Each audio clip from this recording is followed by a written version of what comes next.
Dumelang. Thobela le kae? Ra seba ne? Ba ba dutseng ko morao. Ke kopa le movele ko pele. Because le tloetse ditšhomo tsa lona di robala. Ene bjanong minister wa tla. So atumelang ko pele ne? Ba dutseng ko morao. If you're sitting at the back, please come a little bit closer to the front so we can be, you know, intimate and full house like we were yesterday, ne? We are gossiping now. Can we do that? Then we are going to start. I told you that I'm going to look hotter today. It's a promise. Where's Miss Mbata? She's in trouble. Yes, just a little bit to the front. Yes, just a little bit to the front. We can leave gaps at the back, but not much here in the front. Except the reserved ones, sorry. Yeah, except the reserved ones.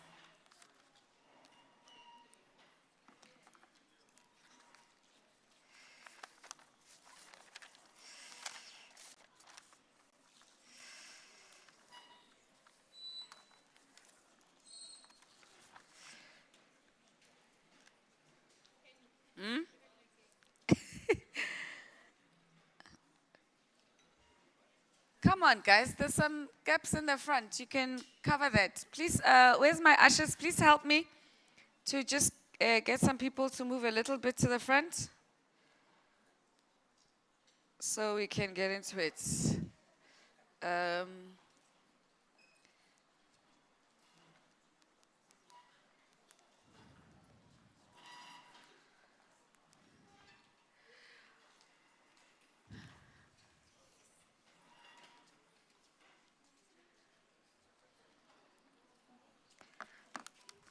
all right. Let's. The Minister of Human Settlement is here with us. She's just walked into the room. Let us give her a warm welcome, round of applause.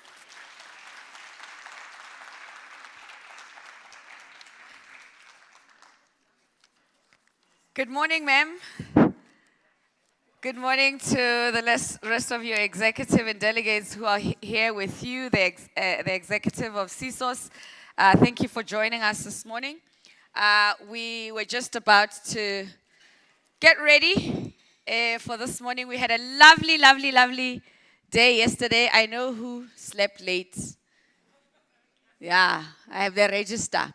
But it was a beautiful, fruitful day yesterday for the second annual CSOS Indaba.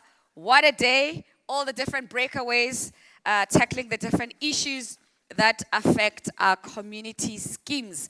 So it was quite an eventful one and a learning curve for me in so many ways. Actually, I've decided that after the little constitution book that I have in my house, this is the most second important little booklet that I must have. And I suggest that you also do the same and share it with your friends.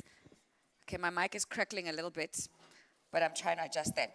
So we're going to have a short program this morning, but with a lot of insights on things that we need to know and take back. So when we come back next year to the third annual, we're taking something back with us to be able to bring back some deliverables.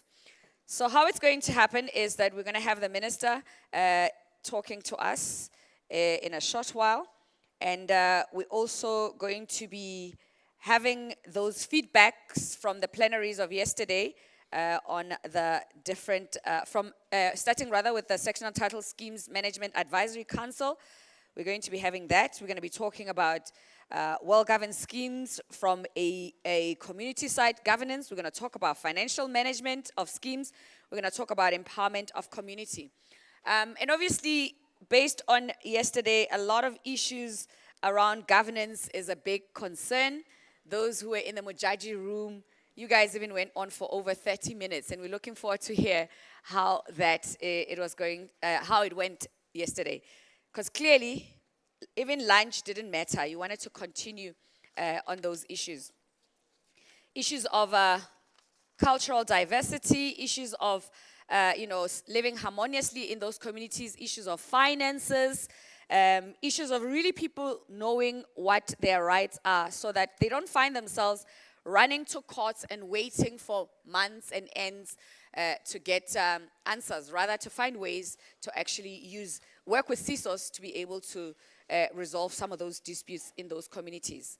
It is a big business, this industry that we are all in, regulations of community schemes, Ombud service. So there's a lot of people who are constantly trying to shortcut things, but at the same time make it look like there is no governance. Whereas the Department of Human Settlement has made sure that something like the community service Ombud service exists so that our people can be able to benefit. And there's a lot that we keep learning. Yesterday I went out for dinner after I left you guys dancing, and I was chatting to a friend of mine. I'm really converted. I was talking about government schemes in the community and this, and then he was like, me in my community, the coffin comes in. I was like, there's that too. The estates where if somebody has passed on, they're not allowed to bring in, the person who's passed into their home because that's just how it is. It's the rules. And you move in, you're happy to be living in this estate, and you don't know. And a lot of my people, find that out. Sadly, so they say, oh, no, sorry, they're out, they can't come in. And then there's a crisis in the estate. So it's not just about the dog, it's real things that affect all of us. So I'm looking forward to hearing their feedback and how we're going to go back and make sure that community members know exactly what the work of CSOS is and how they can participate and benefit from the work the work that the schemes does. So without wasting much time, ladies and gentlemen, I am going to call on Ms. Pindile Mthethwa. She joined us yesterday to come through. She's a CSOS board chair to come through and give us some remarks and, of course, introduce the minister for us. Good morning to you, ma'am.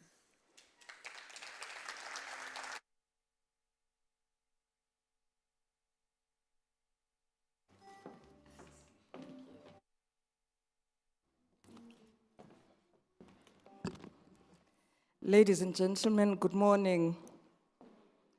My name is Pindile Mthethwa. I am chairperson of the Community Schemes Ombuds Service Board. It is a distinct honor to be at this gathering today and to see all of you having traveled to Limpopo. When the minister suggested it, we thought it can't be done. Honorable Minister, good morning. Good morning to the Minister's Advisory Team.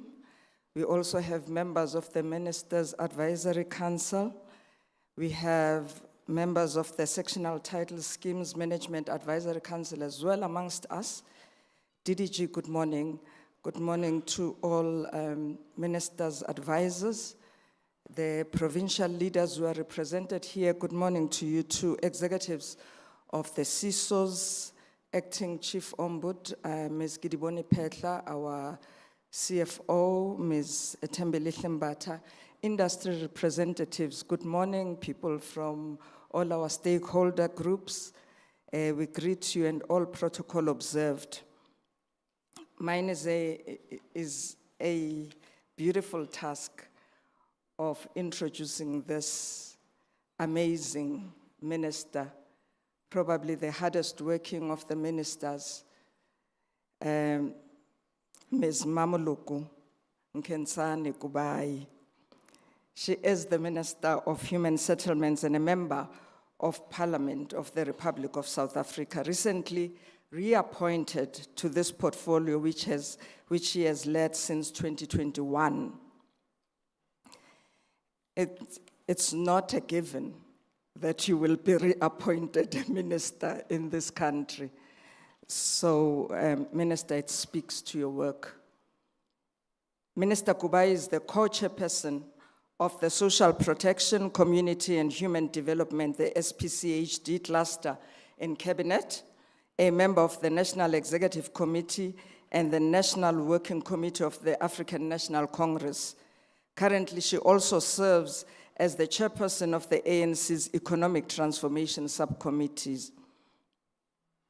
And before her current role, she served as minister in 5 portfolios. So we're talking about a well-rounded human being here, a well-rounded minister. She served in tourism, she served in science and technology, communications and energy. She also acted as Minister of Health at the height of the COVID-19 pandemic.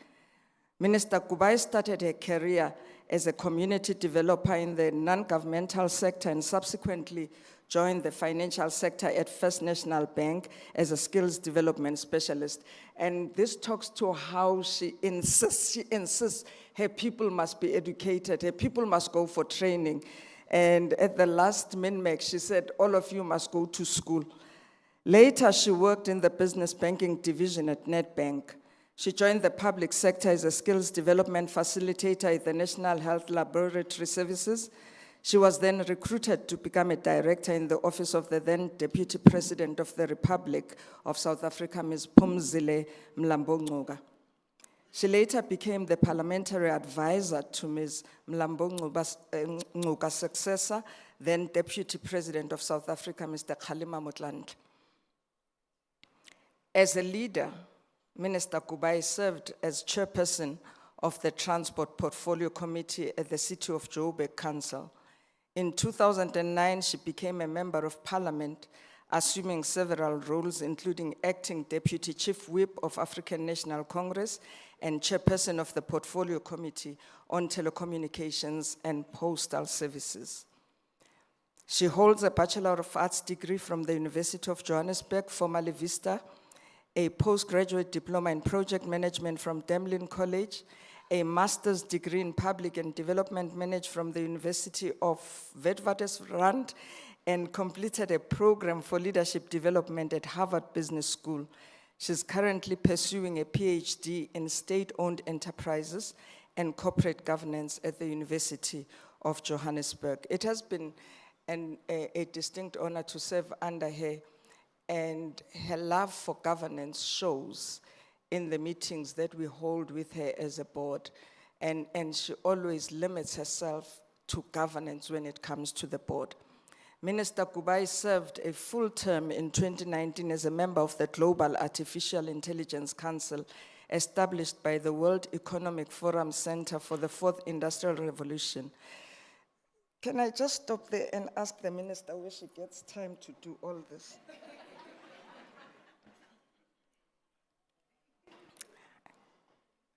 As part of the council, she and other global leaders provided strategic guidance to the international community on priorities for artificial intelligence, machine learning governance, cooperation, and shaping global policy development.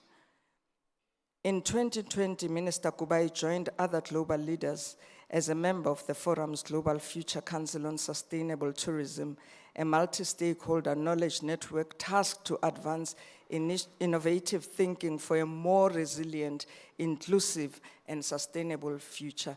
Ladies and gentlemen, may I ask you to welcome the Minister of Human Settlements, Ms. Mamloko Kubai.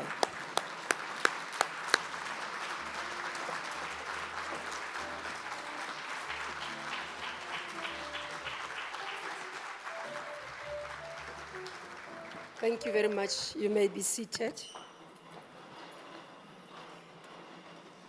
I'm laughing, Chairperson, when you say, when do I have time to do all these things? One day I'll narrate a story. Being a black girl child in South Africa has not been an easy thing.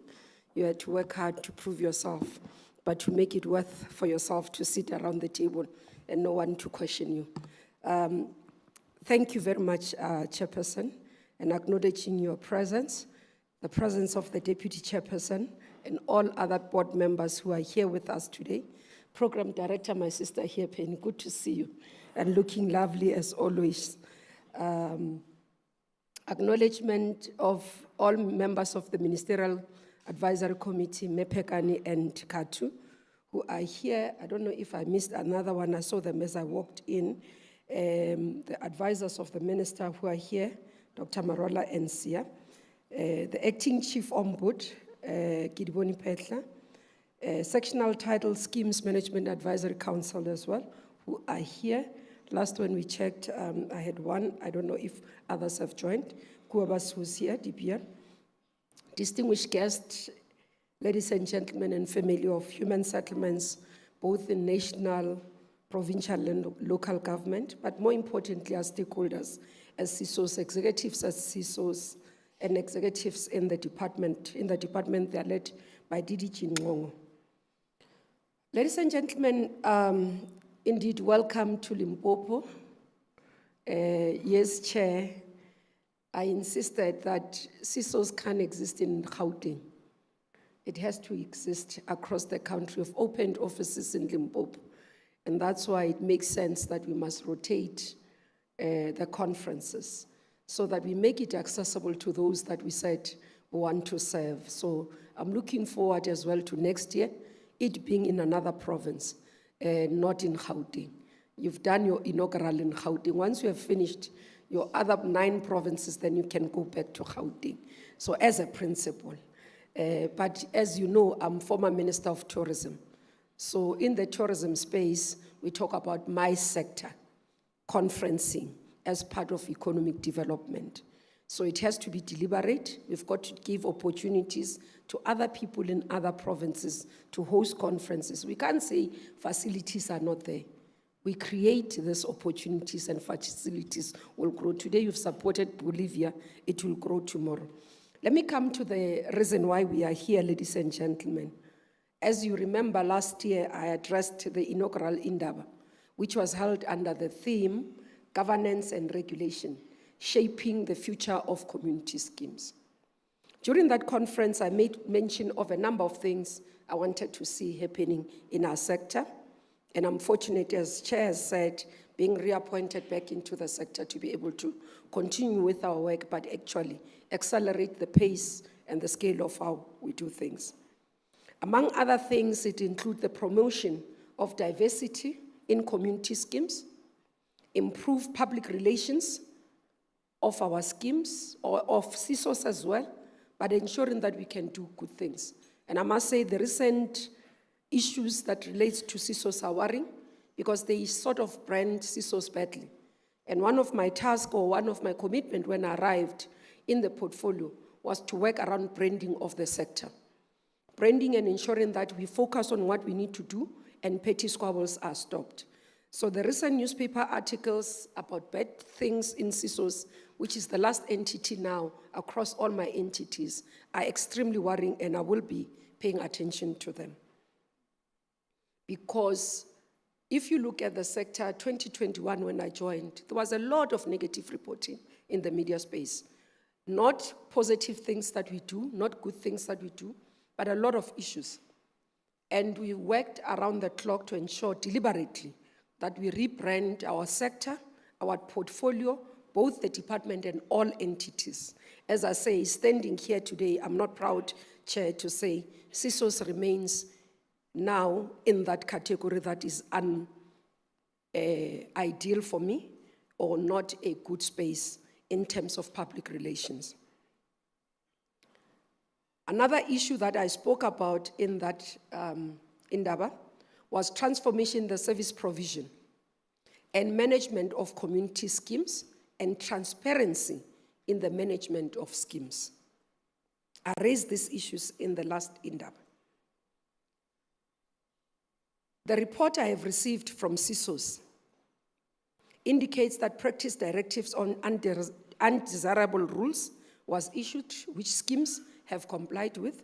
CSOS implemented 100% of its advocacy plan, and has increased its footprints across provinces, though it must still be extended to the townships and rural areas. And transformation initiatives have been put in place to drive transformation in the sector. And I must say, though these things are counted as progress, they are not yet at the level that one would be happy about. Take, for example, the issues around complaints and issues that we need to deal with in schemes. We continue to receive unhappiness. One, some of the issues I receive as feedback, the board knows and the senior management knows, is when people have received a decision or an adjudication, and schemes can continue to ignore CSOS judgment or decisions. And it leaves majority of the people feeling that as the scheme or as CSOS, we remain toothless. And some of the issues when they are implemented, for example, a decision can be taken with a deadline that within 14 days this must happen, and then 6 months happens without it happening. Those are some of the feedback that continues to come back to us in terms of what we want to see. There was a lot of happiness about what we spoke about and what I raised last year. But when we do 1 year down the line, because how we test our work has to be with the people who are receiving our service. It's not us who say we have done well. People who receive our service must be able to say, you are doing well. And there's still a gap in that we have to close. There are things that we've been able to move on, but there are things that are stopping. Last year, when I raised the issue of transformation of community schemes in terms of procurement of services, there was a huge uproar with organizations such as AfriForum promising to fight the move of transformation. What was the most painful thing about the conversation was the indicative or the insinuation that when you say transformation, you mean incompetence. You mean poor service. And that's what is worrying about South Africa today. That when we talk about the need for us to transform our society and ensure that our economy is inclusive and all sectors can ensure that the majority of people play. And by the way, most of the people forget that when we talk about BEE, for example, and we talk about transformation, a white woman has to benefit because she has been part of the women who were oppressed. Now you insinuate that transformation means replacement of a black face or a white face with a black face.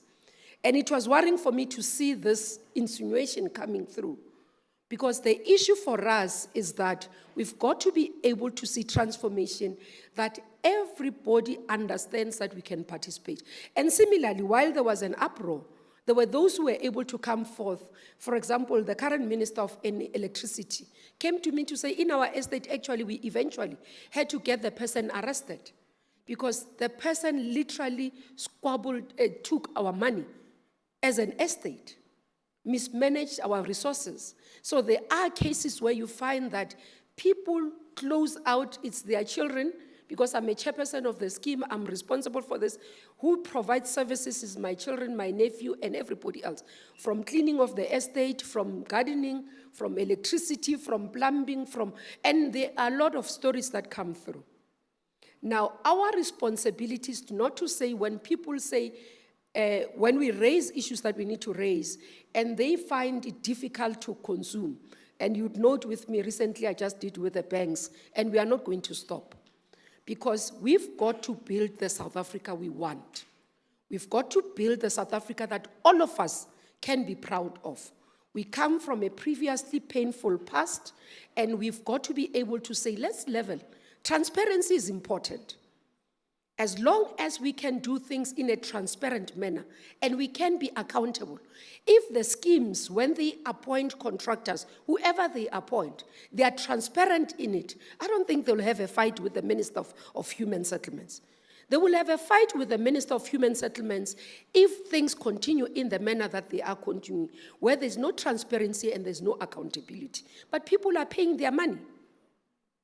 So those things will continue to be on the agenda, and I'm emphasizing them because I'm not going to back down. It's what I'm going to emphasize and insist. And the board, I'm meeting them with their annual report next week. There are conversations we'll have. Because these are things I want to see, and I am not going to drive them. The board, together with the executives, have to ensure that the vision that is in the portfolio can be fulfilled. So it's those things that we've got to talk about, colleagues. It's those things that we must be upfront, but articulate them in the manner that everybody is understood, but not because people are deliberately misunderstanding what we say. We want to build a South Africa that all our children can be proud of. We want to build a non-racial society where it doesn't matter the color of your skin, but you have equal opportunities. That's what we want to build. Now, as we look back in what we have been and what we have done over the years, there's still quite a lot of things we've agreed in terms of the work that needs to be done, in terms of digitization of our programs. And Parliament continues to hold me accountable in terms of that, because we've committed that we'll move seamless so that we make it easy for schemes to be able to function effectively, but have an interface with us on a digital platform that is efficient, that is timeous, that does not take time. And we are in the process of implementing that. It's not yet completely, but we're hoping that within this end of the financial year, we'll be able to get to that point. Ladies and gentlemen, I do think that it is quite fitting that your theme this year for the second year of Indaba is titled, Promoting Well-Governed, Empowered, and Transformed Community Schemes.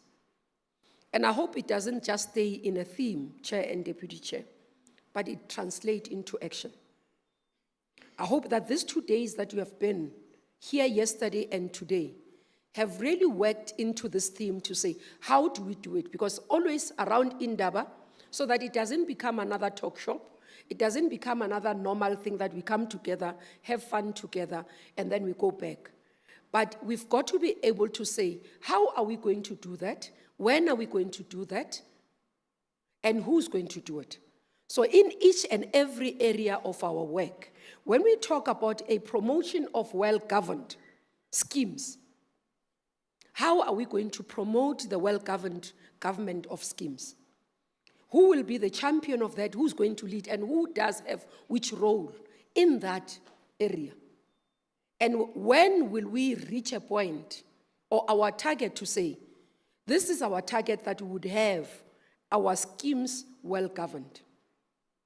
When we talk about empowerment within our schemes, what does that mean? That's what is going to be important. So my conversation with the board, I hope, as you input, give them feedback on what you have been able to experience of a service from us as government, and also what you'd want to see going forward will be important for us to look at these issues. Transformation as well, a transformed community scheme. What does it mean in the true sense of it? I'm definitely looking forward to the outcomes, as I say, so that we can be able to internalize them. I'm one that emphasizes that the notion that we cannot do things appropriately, efficiently, can be an excuse. We need to run government in an efficient manner. Incompetence should not be tolerated. When we have a situation whereby an email has been sent and is not responded to, it's a problem. You know, one of the issues this week I got angry about, and I'm here to tell the team, CSOS post, they know I monitor these things. CSOS post on Facebook, the Indaba. Somebody responds to say, I've been wanting to interact with the board. Can you send me the detail of the board? 2 days down the line, no one has responded. Chair. That's wrong. I had to be the minister who goes in and say, this is my email address, send me the details here. It's unacceptable. So when we run efficient government, and those who think that in government we have no efficiencies, wait until you meet some of us. I have no space for non-efficiency. Because there is no excuse for things. It's not correct. Because we pay people to do work. They must do the work. That's the minimum I expect. I have a board that I expect to run the entity well, and the chair said it to you. I don't interfere. Because once I interfere, then I'll fail in holding them accountable. So they must run it, and I will hold them accountable. But similarly, as schemes, we will hold you accountable. Because we expect you to run things effectively. But it has to start with me and my team. That when you send us a message, we must be able to respond. Simple things like that. They know I test even the call centers. Because I can't provide a service that I don't test. I don't experience.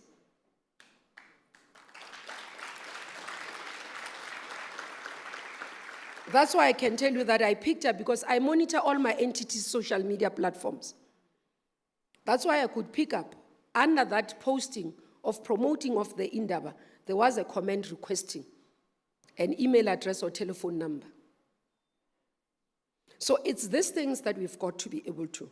But again, colleagues, one of the fundamental principles underlying the maintenance of the independence of the judiciary in any jurisdiction is that the judiciary shall decide matters before them impartially on the basis of facts and in accordance with the law, without any restriction, improper influence, inducement, pressures, threats, or interferences, direct or indirect, from any quarter of or for any reason.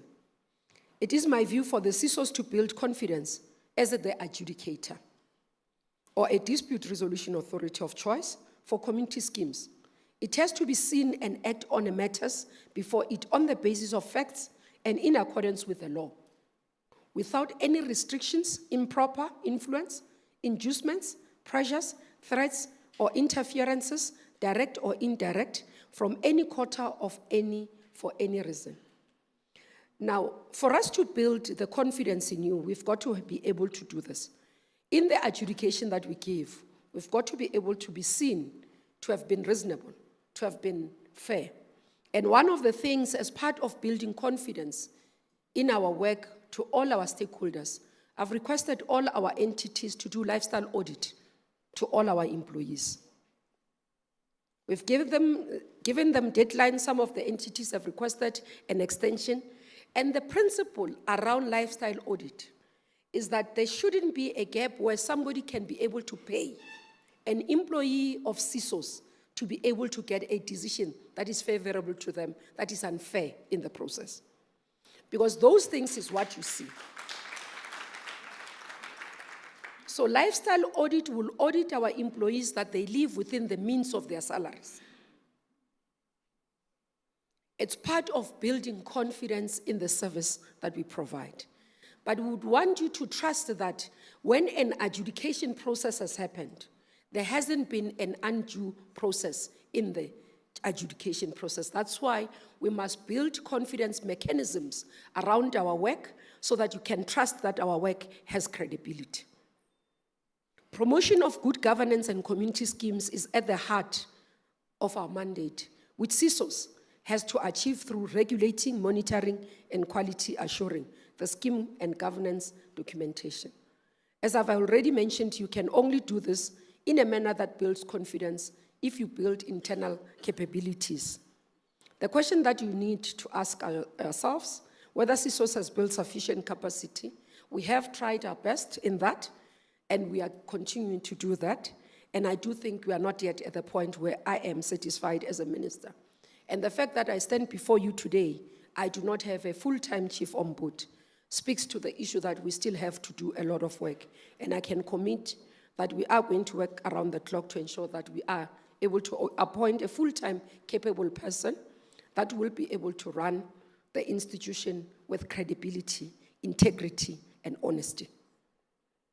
And I emphasize these points because the selections, board chairperson and members of the board, as I say it publicly, it has to be an individual who's above approach, an individual with high ethical standard, an individual with no reproach. I do not want to see a recommendation with a person immediately I announce there's headlines in the papers.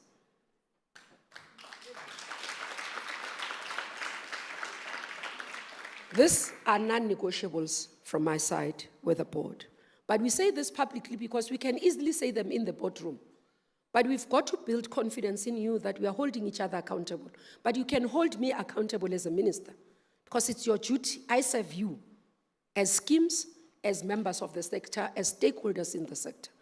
Now, you can't hold me accountable if I'm not specific about the things that I need to do to be able to ensure CSOS functions effectively. So my duty today is not only to talk to you about what needs to happen, but to commit myself to being able to be held accountable.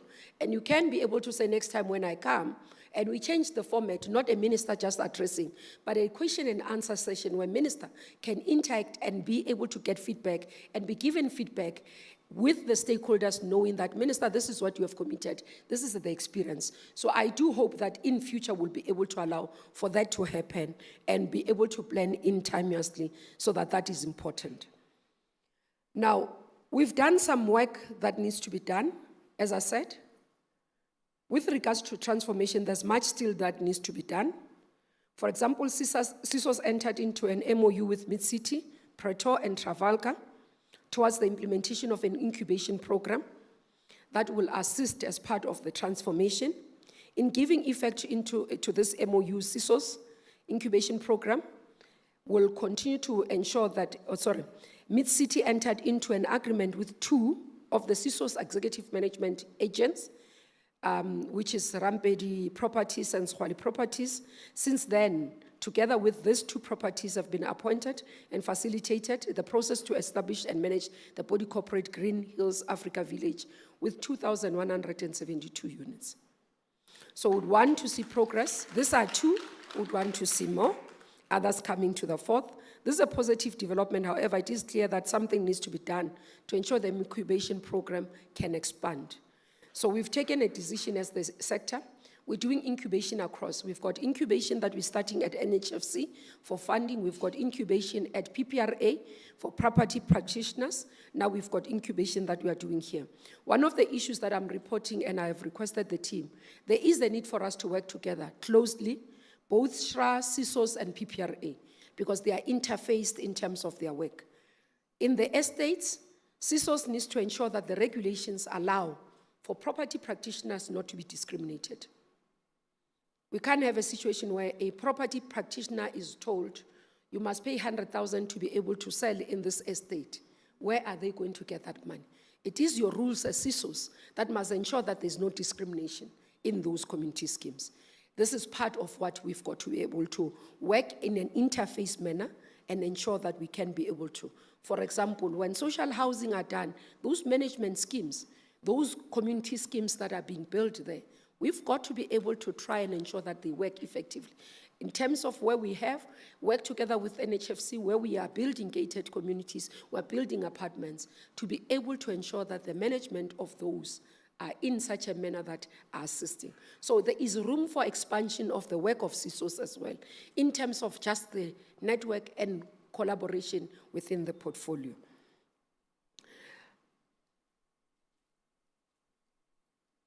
Just to also report that draft BBBE score, card for managing agents and community schemes, in partnership with the PSCC, Property Sector Charter Council, has been developed. The scorecard provides a comprehensive framework for gated communities to assess their level of transformation and empowerment. By measuring progress in these key areas, the scorecard aims to promote inclusivity, economic empowerment, and social upliftment within the community schemes.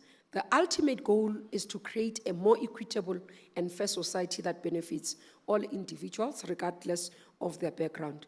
The finalization of the scorecard must be expedited so that its implementation can start. So we hope that PSSC will assist us in this regard so that we can be able to finalize this. But I hope many of us have taken time to look at what is proposed and we have made our own inputs into that process. The role that community schemes through sectional ownership play in mitigating against aspects of urban inequality in South Africa cannot be emphasized. In October, we'll be celebrating Urban Month, and I've decided this year that we'll uplift it. And I hope within the role of CSOS, you'll be able to define what will be your role in celebrating that, what is that you want to achieve, but what is it that we want to start positioning ourselves in urban development, especially within the growth of urbanization, and what is it that we will position ourselves to be able to be sustainable as an entity, but become the center of everybody having to register with us voluntarily without us having to force them, because they would have seen value in what we provide. So it's quite important for us to continue to do this work, but more importantly, to ensure that shared living experiences, sectional title properties, are also has potential to also assist us as we build social cohesion in the country, but most importantly, foster ethnical, racial, religious, and cultural integration, where people get to live amongst themselves, amongst each other, understanding each other, but coming from different backgrounds and different cultures and religions, and get to have a sense of who my neighbor is and who and what their cultures and their religions is. Because in that way, within the schemes, we should not see ourselves just as schemes. We have a more role to play in social cohesion in the country. If you look at the composition of schemes, it's where you find mixed race, you find mixed cultures, you find mixed genders in terms of ownership and people who stay there. Now, we've got to see our role, and as we engage the schemes, as part of helping South Africa to build social cohesion.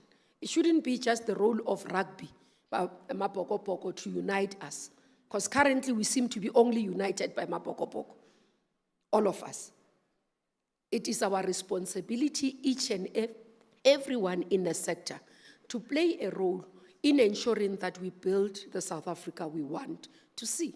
We want to build a South Africa that our children will not face segregation. We want to build the South Africa that our children will not fear extinction and think of migrating. That's what is important. Every South African child must feel that I'm in a country that protects my rights, protects who I am, but encourages me to be who I am. And that's the role of social cohesion and what we have as a role that we need to play. So with that, ladies and gentlemen, I want to say thank you for being a support, because it's not only because you are benefiting from us, but for your existence and your pushing. For those emails that you send to me, many of you, for those messages that you send many of you, that gives feedback in our service, are really appreciated, because it's only through those that we get to expand, we get to understand, but we get to improve on our work. So we're looking forward to partnership collaboration, but more importantly, improving the efficiency and the effectiveness of our work. Thank you very much.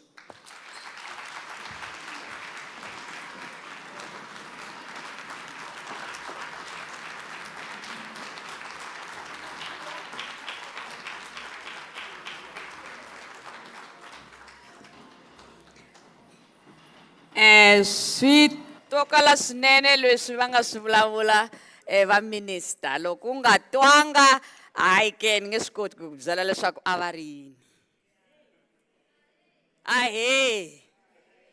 Ahe. No, you gotta give her a round of applause.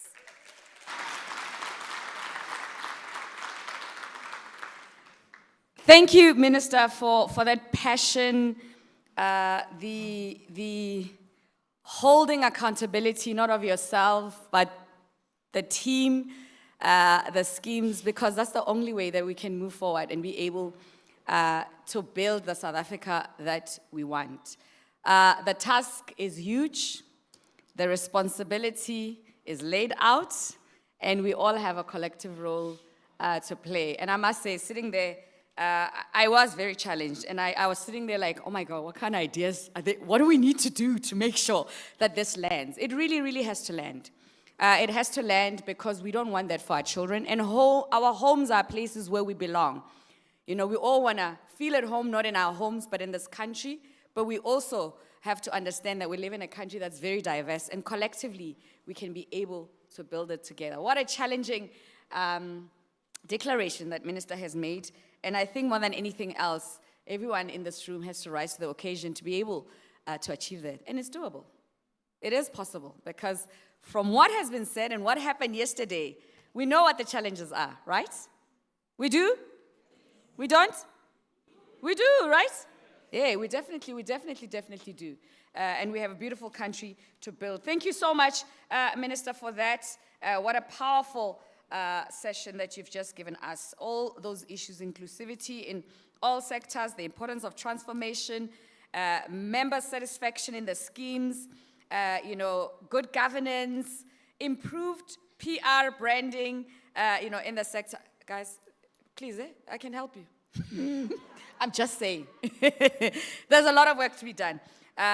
Especially behind gated communities, because it's so easy to sit there and people get away with things. But when we know what the Constitution says, and we know that our people need to be able to access affordable, reliable justice, we have to give it to them. And that's the task that lies ahead. So congratulations to all of you, for being here today. And those who are watching online, Minister, so there's people who've been watching online. Yesterday we didn't have much comments yesterday. I think today it's been fire. So we checked, for example, Beverly here said, thank you for an insightful day. Wish I was there in person. Where can one contribute as a scheme member? As you heard, respond to her now. Huh? Yeah. Jane Stegman says, thank you for offering a live feed. Looking forward to another interesting and informative day. So this one was there yesterday. Thank you, Minister. Transparency is key. Yes, this is not about us now, but all about our children. That's one of the comments that just came through when we checked earlier on online. So what's going to happen now, without wasting further time, I'm going to, before I go there, Minister and I are in a WhatsApp group, a very dangerous one. It's called Open Politics. Yeah, you're right. Where does she get the time? Because, in that WhatsApp group, if something happens in the news, they put your phone number and they ask you a question. Very, very dangerous. Like the guy it's run by one guy. He just says, yeah, okay, Minister, what's going on with this? And you see a minister there typing. And they're like, they're typing too long. They're typing too long. But it's very interesting. And those are some of the things. Being able to, respond quickly and be part of conversations with ordinary citizens from the highest offices in the land and, of course, in our communities. We appreciate that. Okay, so what we're going to do now, let's get the Sectional Title Scheme Management Advisory Council to please come through and to give us some feedback. For that, I am going to call on Mr. Kobus de Beer from STSM, a council member, to come through. As he walks to the stage, somebody lost their keys. Please come to me, that side, and I will have the keys. Thank you.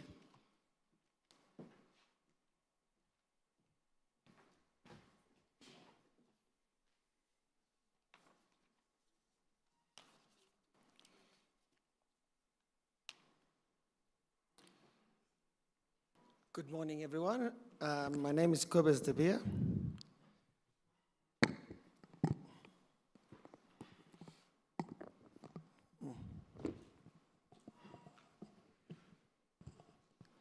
Honorable Minister, Chairperson CSOS Board, Board members, Ministerial Advisory Panel, DDG, Department of Human Settlements, Entities Oversight,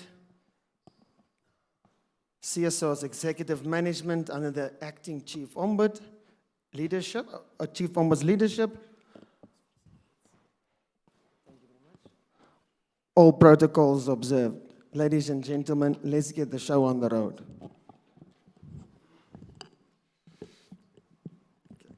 I'm going to have to manage this thing. It's just, I don't know what's happening. Did I break it?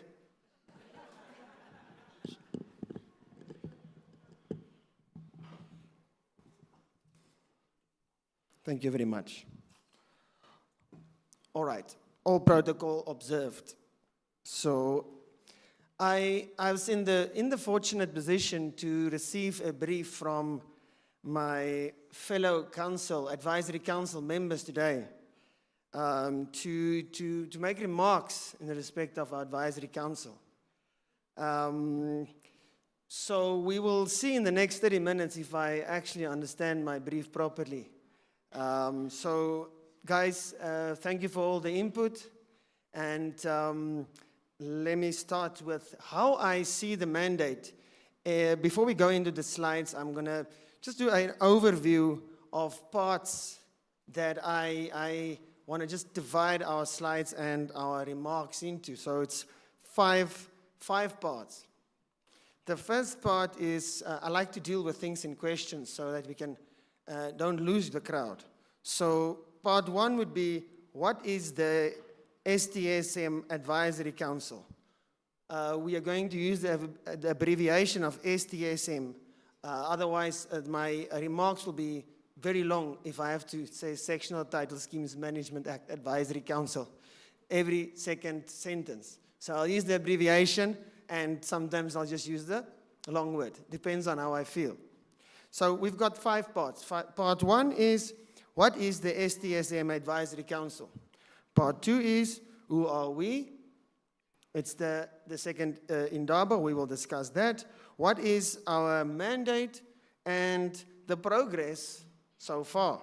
And then number 5 is the way forward.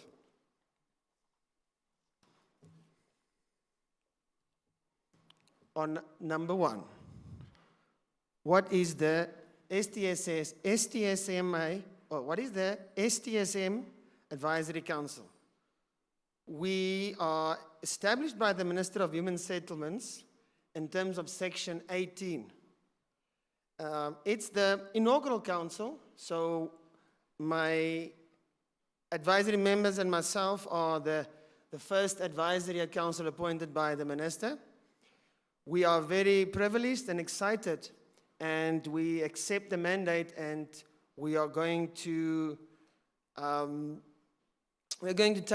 take it to heart and see it as an opportunity. We have our inaugural meeting was on 17 July last year, 2023.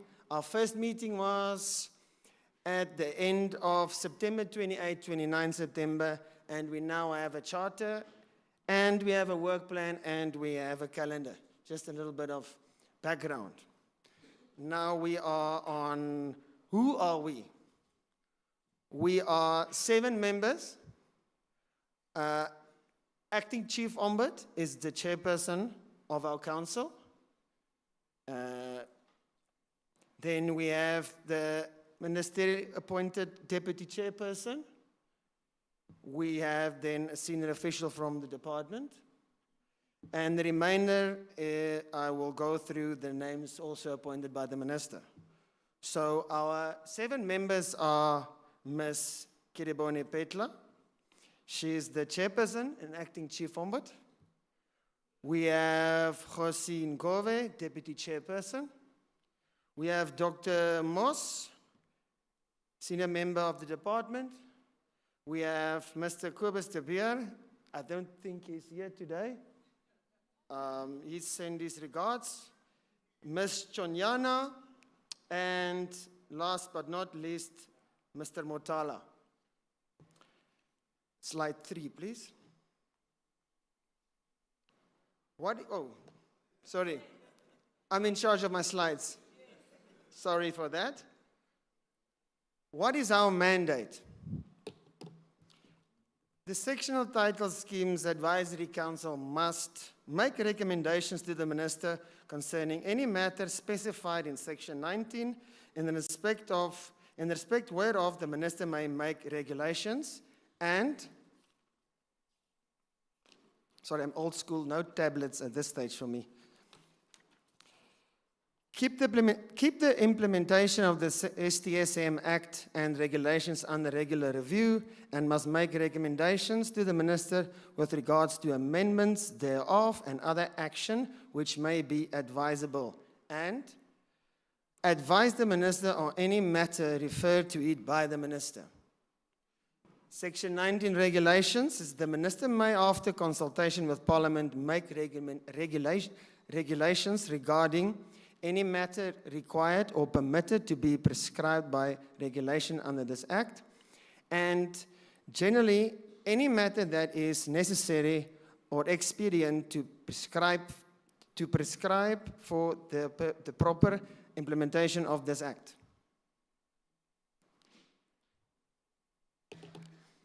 The progress, we are on step 4 now, part 4. The progress made by the Advisory Council. The Advisory Council identified, so let me just read the heading. Council proposals made, reached consensus on and formulated for submissions to the Minister the following. We have identified issues with homeowners associations. We all know that homeowners associations, in plain English, are in the pick and choose game. They see them as part of CSOS whenever it suits them, so they feel that the Companies Act regulates them and then the CSOS is on the back burner. We are not in agreement with them. The definition of community schemes is wide enough to include homeowners associations. Next one, we are at the STSM Act regulations, the Prescribed Management Rule 2812. It is in respect of executive managing agents. It's subsection 2 that provides for this, for the situation where the chief ombud can appoint on the request of an owner, a majority owner, an EMA.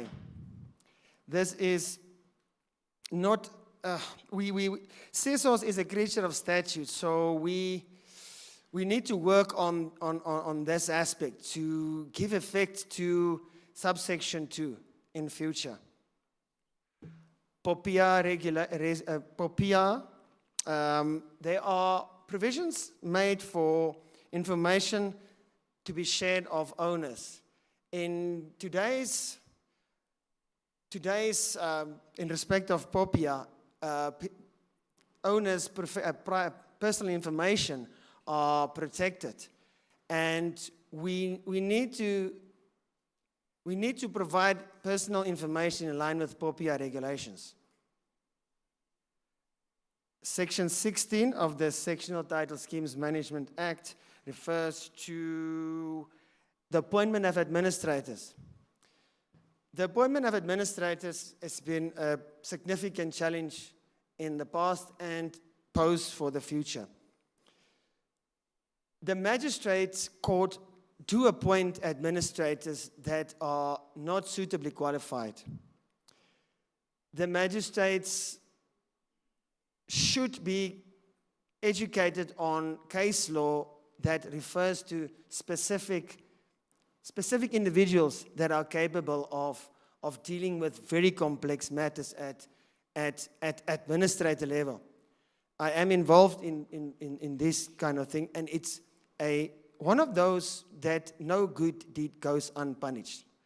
Suddenly, you are there to help, and you have to have knowledge on all different spheres, from broken taps, City of Joburg issues, to collections. And it's a massive task, and we've identified a need for the courts to in conjunction with CSOS, to assist them in appointing an administrator that will aid in fixing, not aid in breaking down a scheme further. Registration of schemes, we are of the view that the onus is on the trustees and the directors. Sorry, I'm neglecting you this side because the mic forced me to look to my right. Offenses and penalty, registration of schemes. We are of the view that the onus should be on the trustees and the directors to register their scheme. So when you see that big board, advertising board, billboard on the highway, you should be saying that my scheme must be registered. CSOS is coming for you. Offenses and penalties, that tie into my previous point, where we need to work on enforcement avenues. At this stage, enforcement avenues are not that veracity that owner or the trustee who doesn't want to register their scheme feel that CSOS is coming for you.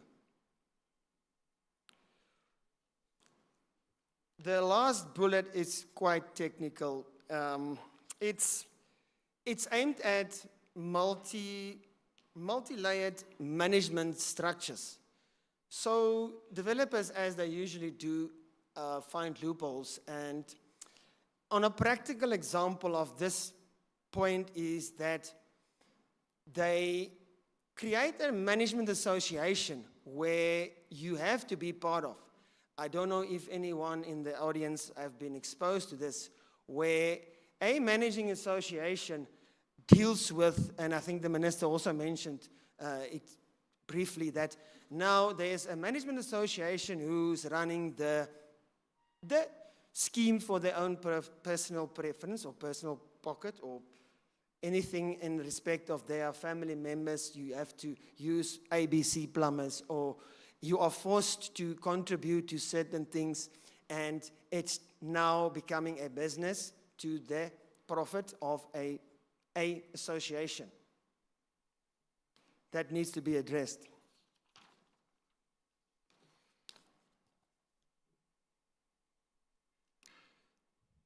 Some of the issues currently under consideration at the Council.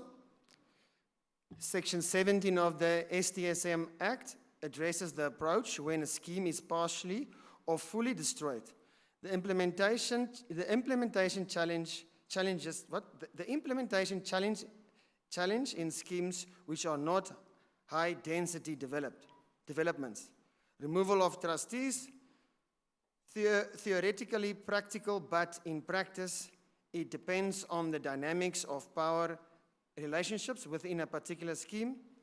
CSOS role in the appointment of administrators, we've mentioned it above, and in fact CSOS role in respect of more matters.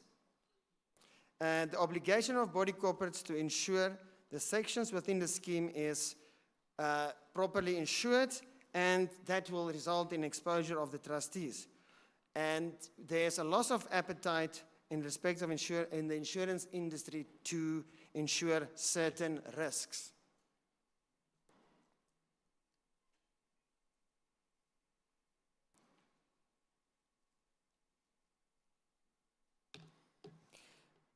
Sectional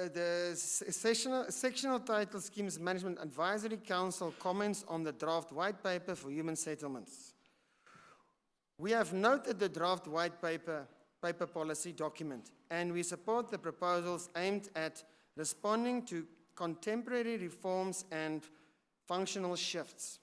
We have made the following proposals and submitted to the department under the following sections: spatial planning and demand management, upgrading of informal settlements, affordable and rental housing, yes, market support and facilitation, empowerment and transformation.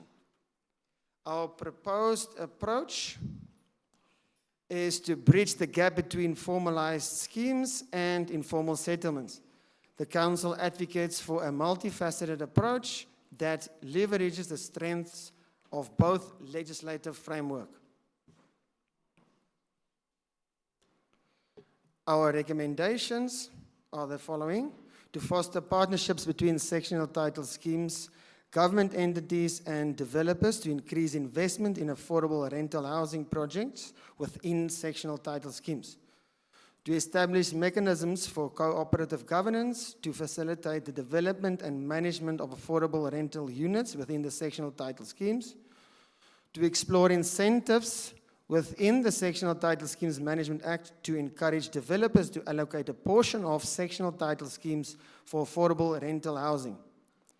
To provide regulatory support and expedite approvals for projects incorporating affordable rental units within sectional title schemes. To strengthen tenant protections within sectional title schemes through the enforcement of fair rental practices and the establishment of dispute resolution mechanisms. To ensure compliance with the Sectional Title Schemes Management Act regarding tenant rights and obligations within rental units.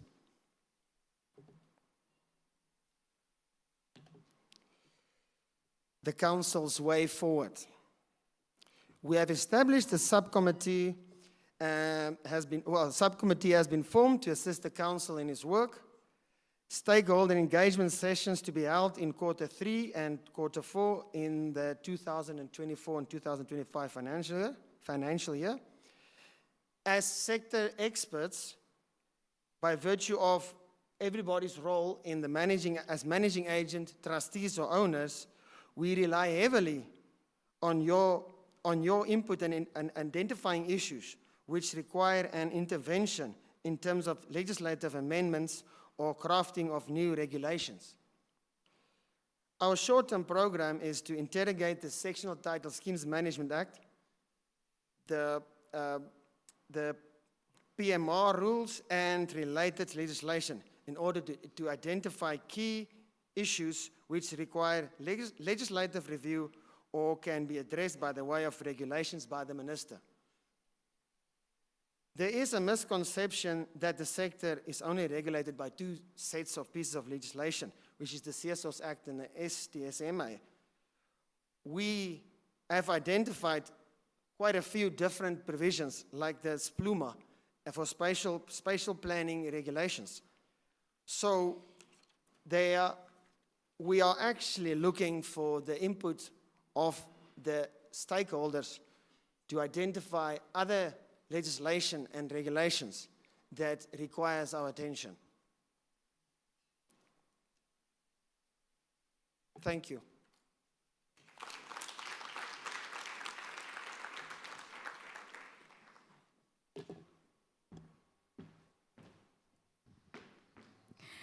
Thank you so much for that feedback. Give him a round of applause once again, ladies and gentlemen. Sectional Title Scheme Management Advisory Council. Remember the remarks there by Mr. Kobus de Beer, chatting to us. You left your notes. Yeah, no. Me, I don't need your notes. Me, I've done a TV show called Kukitila, dealing with people in municipal houses from old apartheid to new government. Then they were selling RDPs. And then I would go there, deal with them selling RDPs. Yeah, I've been in the trenches. Then I went to informal settlements where they bridge the water, build a shack, and there's no straight line. And then they go to the municipality, they say, we want electricity. And the municipality says, get into a straight line. And then they call their friends to come occupy the space. Then they want RDPs from minister. It's a lot. I've been busy. Very, very busy. Electricity. Now I want to go into the gated communities. I see an opportunity. I want to stand in front of the estate and say, the Homeowners Association in here is running a scrupulous scheme. We are here with CSOS today to find out what is the trustee up to. Come with me. Then we run this thing, you'll see. Your problems will be solved. So we've been there. Okay, so what's going to happen now is we're going to take a quick tea break, ladies and gentlemen. The minister is just doing some interviews. And she's going to be here because she's going to listen to the rest of the presentations and we come back. Can I take the tea break? Let me just check with my people if I'm on the right order, because that's what he is. All right. Take a bit of time on feedback. She's busy with the interviews. He's done. Yeah. So maybe should we take another feedback? No. Let's take a tea break. They're letting me know. We're due to take a tea break, so that's what I was waiting. I was waiting the instruction that I had when I got on stage. So I'm trying to see if they're changing that order. So we're going to take a tea break, and then we come back and we do the rest of the... Do not. Should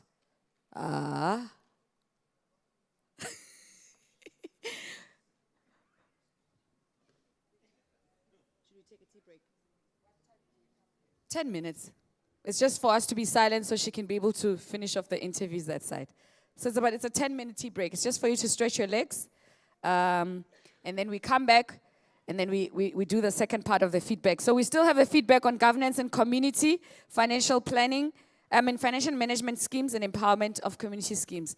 So that's just that. I think we were meant to take the tea break with the minister, but they already took her out for the interview because of that. So that's a little bit of what threw us off. Apologies for that. All right. Unless if you want to sit in here, but you can stretch your legs. Tea break, 15 minutes. Now it is 10:23. I'm giving you another 15 minutes, so we'll be back here at 10:45. Yeah. Look what they're doing as I'm talking to you. Do you see? Like, take feedback. For feedback. Yes. Please don't leave. Don't go away far. 10 minutes, guys.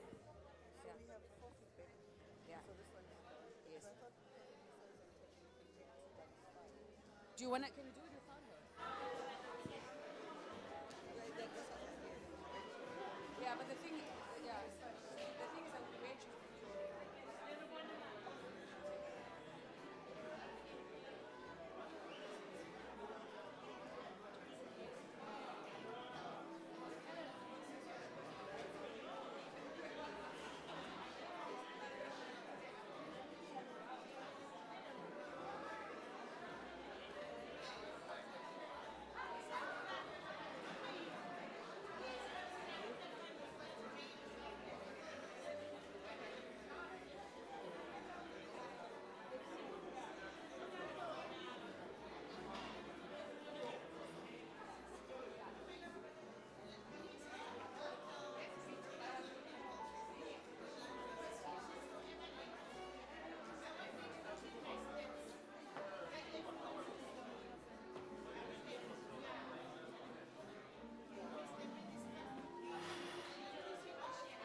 Please, can we get the photographers in here?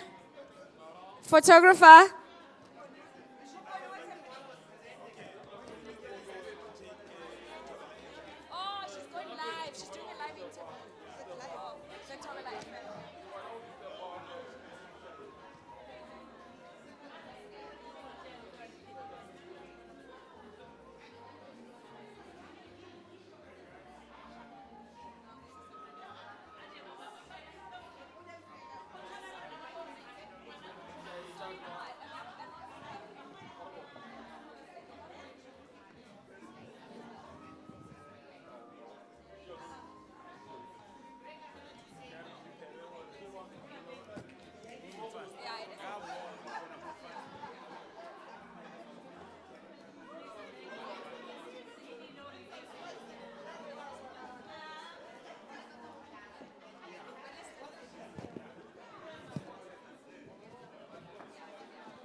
Yeah, uma shi yes, uma shi ba fiya. Sai so ba kuma mi do. Ah, ba ba sha kwa ya. Yes. Yes.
All right.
We will be starting in the next 5 minutes. Please make your way back into the auditorium. Ladies and gentlemen, we'll be starting in the next 5 minutes. Please may you make your way back into the auditorium. Do you need the podium? I think on the stage, because we don't have any space, it's too small there. No, this one can leave. Just the podium. Yeah, only. Yeah, I'll get the podium, I'll get the mic.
We'll be starting in the next 3 minutes. Please, can everyone make their way back into the auditorium?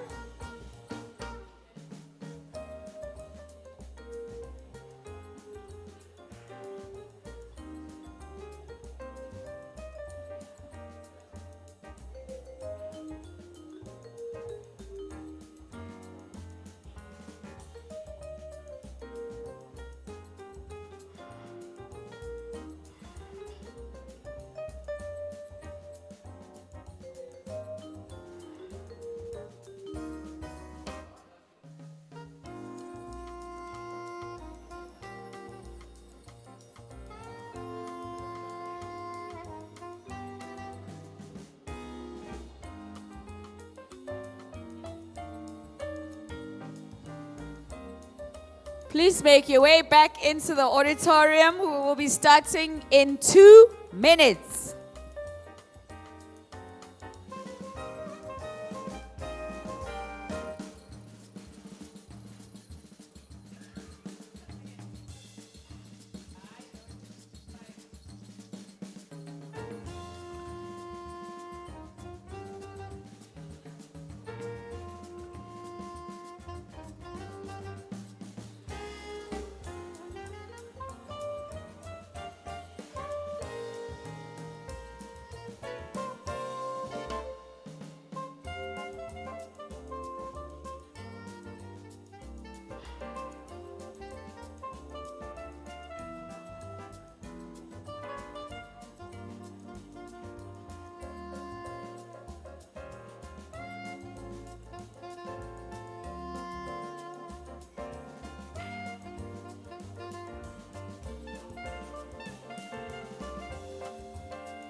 Yeah, ne?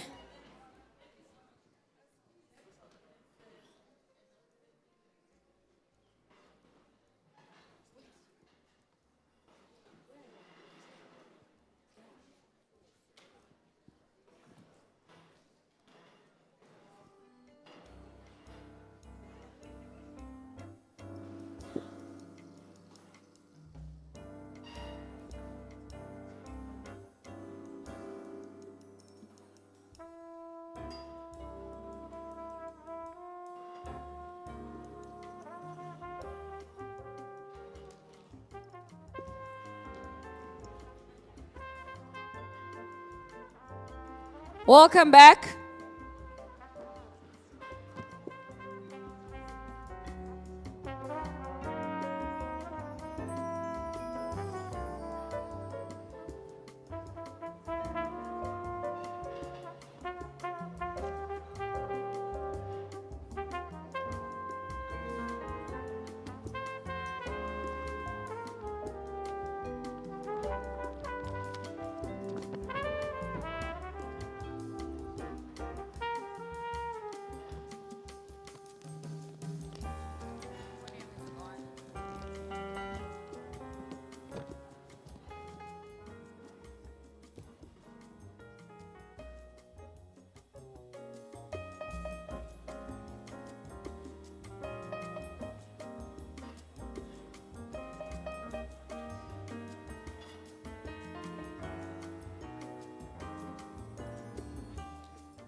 Kilurile palamonwana.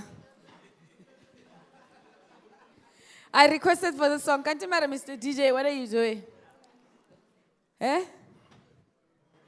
It's Heritage Month, so we must make the best of Heritage Month. Welcome back, ladies and gentlemen. We are continuing with what is the last part of our session for this afternoon. This morning.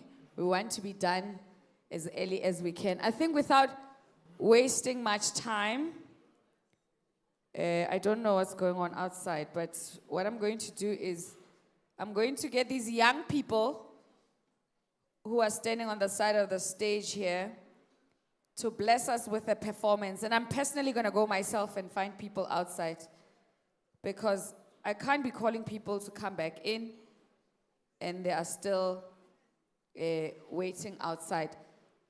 These young people, I'm sure you can relate. If you have been an active youngster yourself, you participated in whatever cultural activity, whether it was a choir at your school, they took time to learn, to perform, and practice. And it's always fun when they're told, you're going to perform at such and such an event. There will be a minister there. There will be important people. And these are the future stars of our nation, as much as they're the current stars of our nation. Ladies and gentlemen, let's give them a round of applause.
ladies and gentlemen.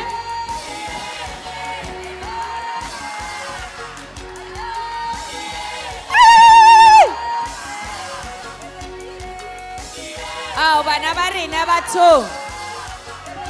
Our children, give them a round of applause, ladies and gentlemen. Wow.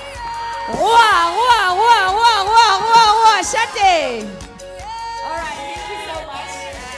Applause once again. So we're going to go back to the formal proceedings of what is left of this session. And there's going to be back-to-back feedback based on the different breakaways that we had yesterday.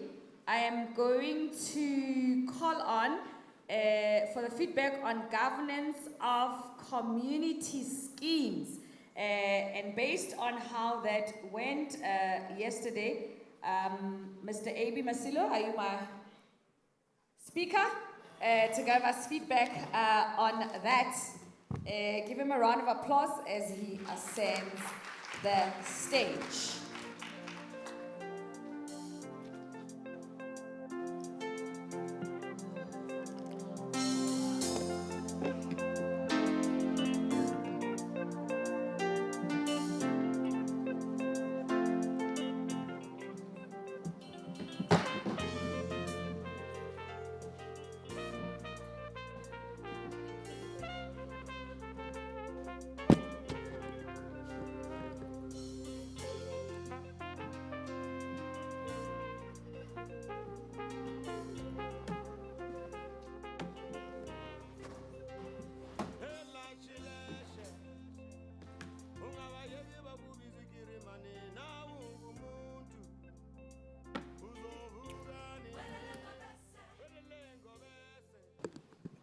Thank you, Program Director.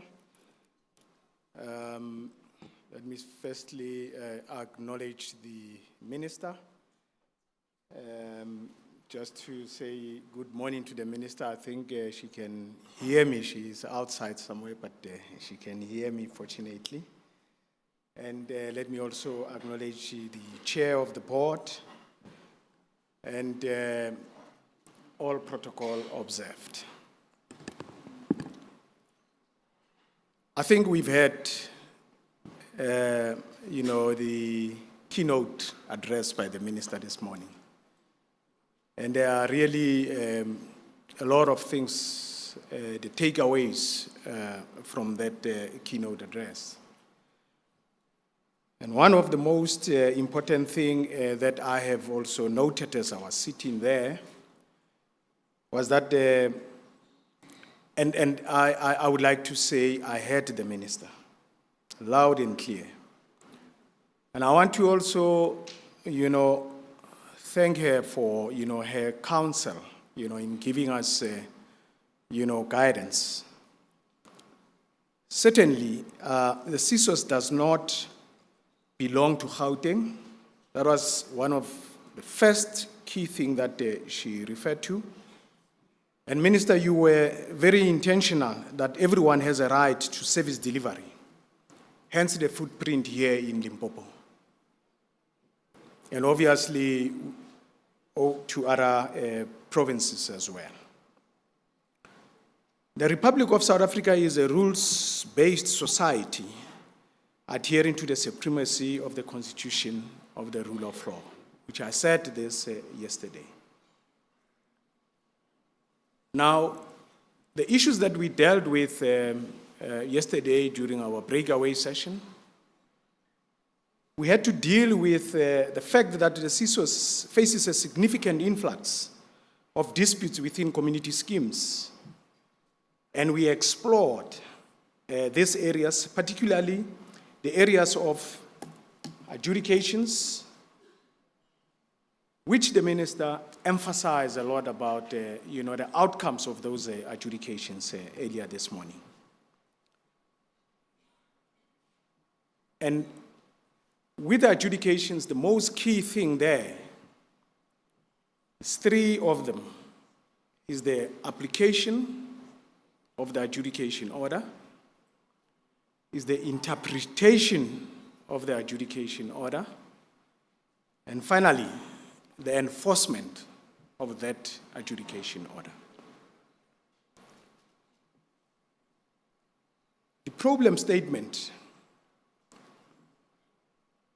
was more on those issues, particularly the influx, as I have said.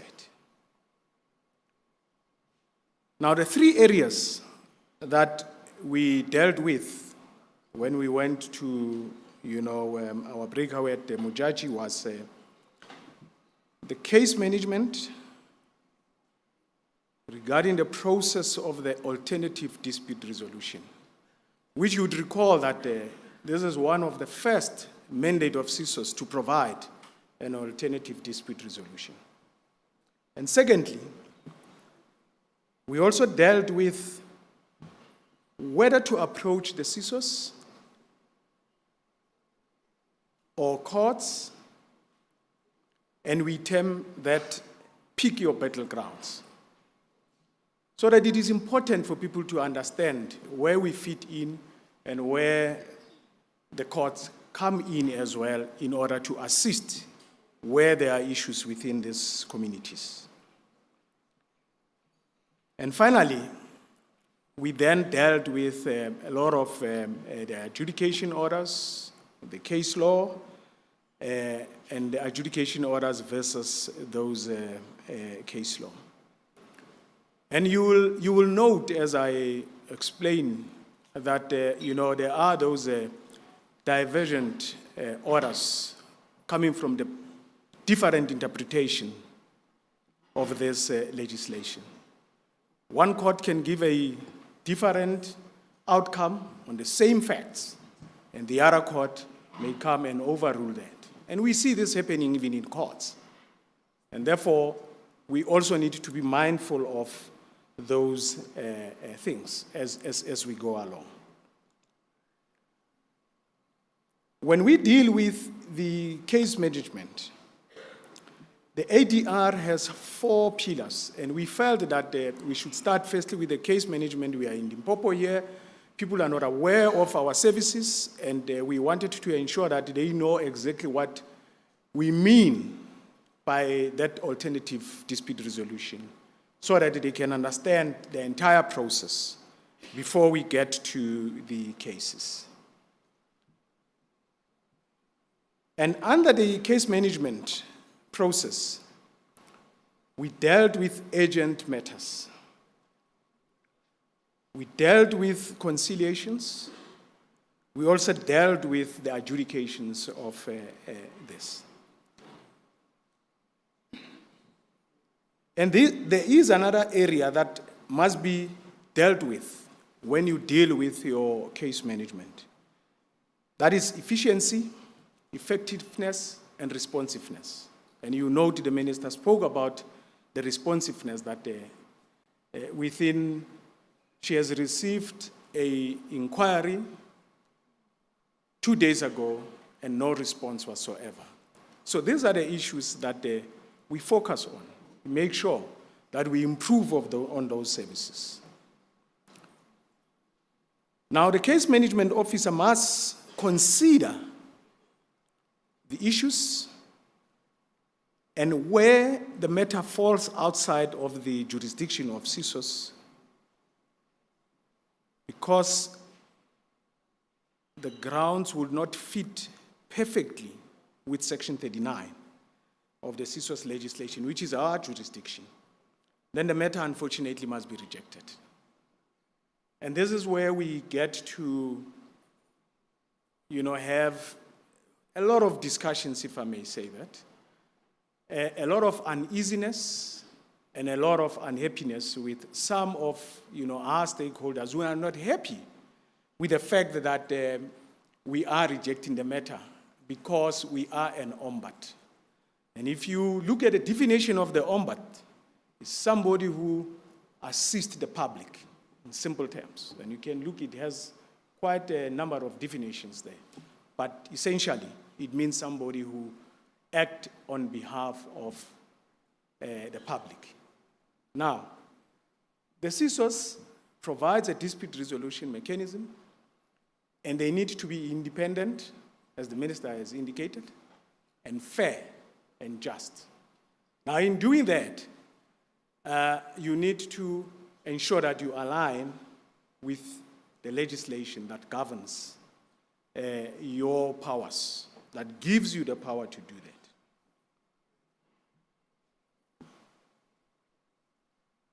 The case management officer also will ensure that there's exchange of what we normally term pleadings, but essentially is exchange of documents, the allegations from one person to the other, and the other person must also receive those allegations and be afforded an opportunity to respond, to make sure that there is fairness.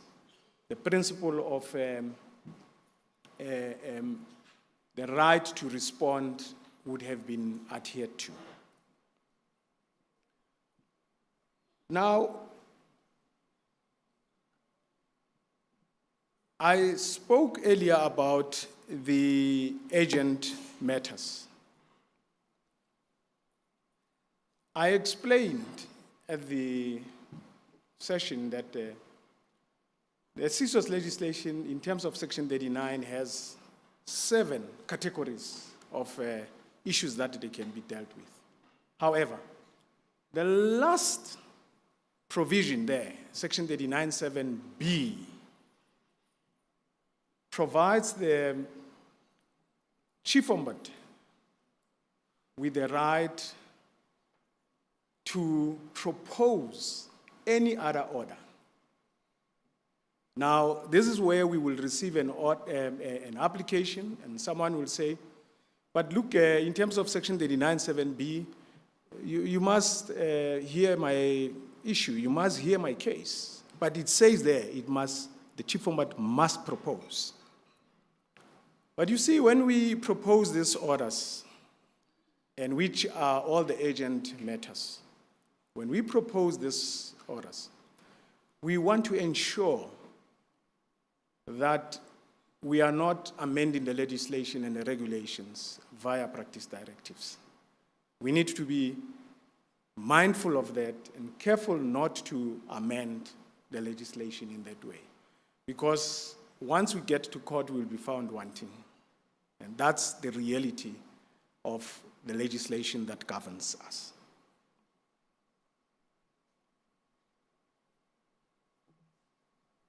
The case management officer will also ensure that the matter either goes to adjudication or the matter goes to conciliation upon gathering all the evidence and making sure that the information that is required that can assist the conciliator is available, is in the file, so that there could be that guidance to the parties to reach an amicable solution. Parties will then be invited by the conciliator to come and, and deal with this matter, either virtually or in person. And they may elect to say, I want it in person. Unfortunately, this one, you need to have the parties in either one room or, as I said, virtually, to make sure that you can then deliberate on the issues. You need to assist the parties as a conciliator to make sure that they arrive at a decision that is favorable and fair to both parties. Now, here's the elephant in the room. If they don't agree, then the matter will then be referred to an adjudication. And once it's referred to adjudication, these are the complaints that my chair of the board, the chief ombudsman, members of the board, members of STSM council, advisory council, they will receive calls. The department will receive emails to say, I'm not happy, I'm still awaiting my adjudication, or my adjudication has come, but I lost the case, I don't understand why I lost the case. And we'll deal with that. And we dealt with them yesterday, and we even got, some key takeaways that we needed to, go back and really implement as we proceed and as we go along. And once the matter is finalized, remember, whether the matter is referred to adjudication or conciliation, the CMO or the case management officer will have made sure that all relevant documentation is in the file. Now, the adjudicator, after perusal of the file, may then elect to do a further investigation. And remember, yesterday we spoke about the fact that the ADR, or what we call alternative dispute resolution, is inquisitorial in nature and not adversarial. And therefore, it allows the adjudicator to meromutu, enter the fray, and ask relevant questions, even though those questions, if you were in court, were supposed to have been asked by your opponent, but the adjudicator will ask those questions on your behalf to make sure that a fair and a just order is issued subsequent to that. Now, once the order is issued, there will be instances where then matters will either go to court for an appeal or the matter rests, wherein both parties accept the outcome. But the unfortunate part is that the party that is not happy with the outcome will, in most instances, refer the matter to an adjudication. And we dealt with that. Now, I spoke about the fact that when do you take the matter to CSOS, or the decision to take the matter to CSOS or to take the matter to court. And how we dealt with it, we felt that let's get court decisions that will give us a guidance and advice and bring this matter to a finality as to exactly what you must do when you are faced with issues within your communities, and which issues you can bring to the CSOS and which issues you cannot bring to the CSOS. In this instance, there's a case of the Manhattan Place, and you're gonna see now those, the decisions that we take as ombuds, the AG as well, the chief ombud, when we deal with these matters, that we sometimes find ourselves in a rock and a hard place, a very difficult situation to deal with. And in this case, it was an urgent case, and I still remember the merits without even reading the court judgment, because we made that decision to say we will accept a matter wherein this person, or the applicant in this case, wanted to request an apology. And we don't have that in Section 39. Clearly, we don't have that in Section 39. But remember, how we deal and finalize these matters, we deal with them in conciliation as well as adjudication. So we offered the parties. We accepted the matter with a view that at least we will get the opportunity to bring the parties together and be able to, afford them an opportunity to, deal with the issues and agree to disagree and settle the matter. But before we were afforded that opportunity, then we were hit with that urgent application. Now you can imagine now, what do we do? Now, the other party says, you must take this matter. The other one says, you don't have powers to deal with this matter. Now, these are the challenges that we are faced with, but we hope, as we said yesterday, Chair, yesterday before you arrived here, we said it is important to have or to deal with the amendment of the legislation so that we can have those powers to be able to assist, people with all issues, not only certain issues, but all issues within these community schemes. The second case that was dealt with here was the Toronto case, which essentially also says that if you have a case and you take the case to court, the court will penalize you for bringing the matter to court, although the court has what we call inherent jurisdiction. And the court will still penalize you when it comes to cost, even if you win your case.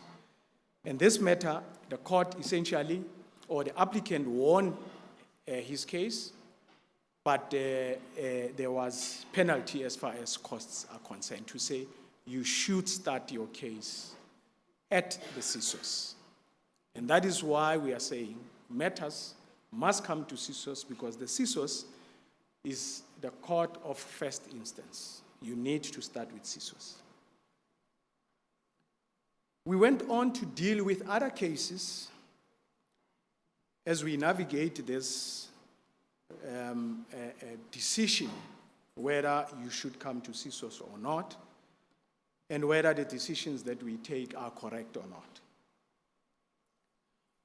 And the Port of Call case, the court had the case concerning the permanent alterations. Again, it was also on an urgent basis, and held that the demolition order that was issued by the CSOS was incorrect, because we wanted the parties to come to a round table during a face-to-face hearing. Particularly during this one, we were saying, because at that time it was before the advent of COVID, we were doing cases on a face-to-face. Everybody was invited to the boardrooms for us to be able to hear these matters, and we wanted to seize the opportunity to ensure that the parties arrive at an amicable solution. Unfortunately, we could not arrive at that. Now, we went on to also discuss the CSOS orders versus the court rulings. And in this case of the Stone River Management Association, and look at the date of the order, it's the 23rd of August, just last month. But we have dealt with this case a year and a half ago, this adjudication order. So you see, we're getting guidance also from the court and finality and certainty as to the interpretation that I spoke to you about, the implementation of these orders, up to, obviously, the enforcement of these orders. The imposition of late building penalties, particularly with regard to the HOAs. The HOAs relied on the governance documentation, particularly in this instance, the Companies Act, which I spoke about yesterday as well. Now, they then believe that if they rely on the Companies Act, the CSOS should not enter the fray at all costs. They should not do anything about it. And earlier, the minister spoke about the quality assurance of governance documentation, the rules. Now, the question is, are we able to quality assure the rules of the HOAs? In terms of Section 4, as a regulator, the answer is yes. However, we still need to ensure that we amend that legislation, that part of the provision, to make sure that it is clear for everyone, because we want the courts to also assist us in terms of creating what we call a jurisprudence.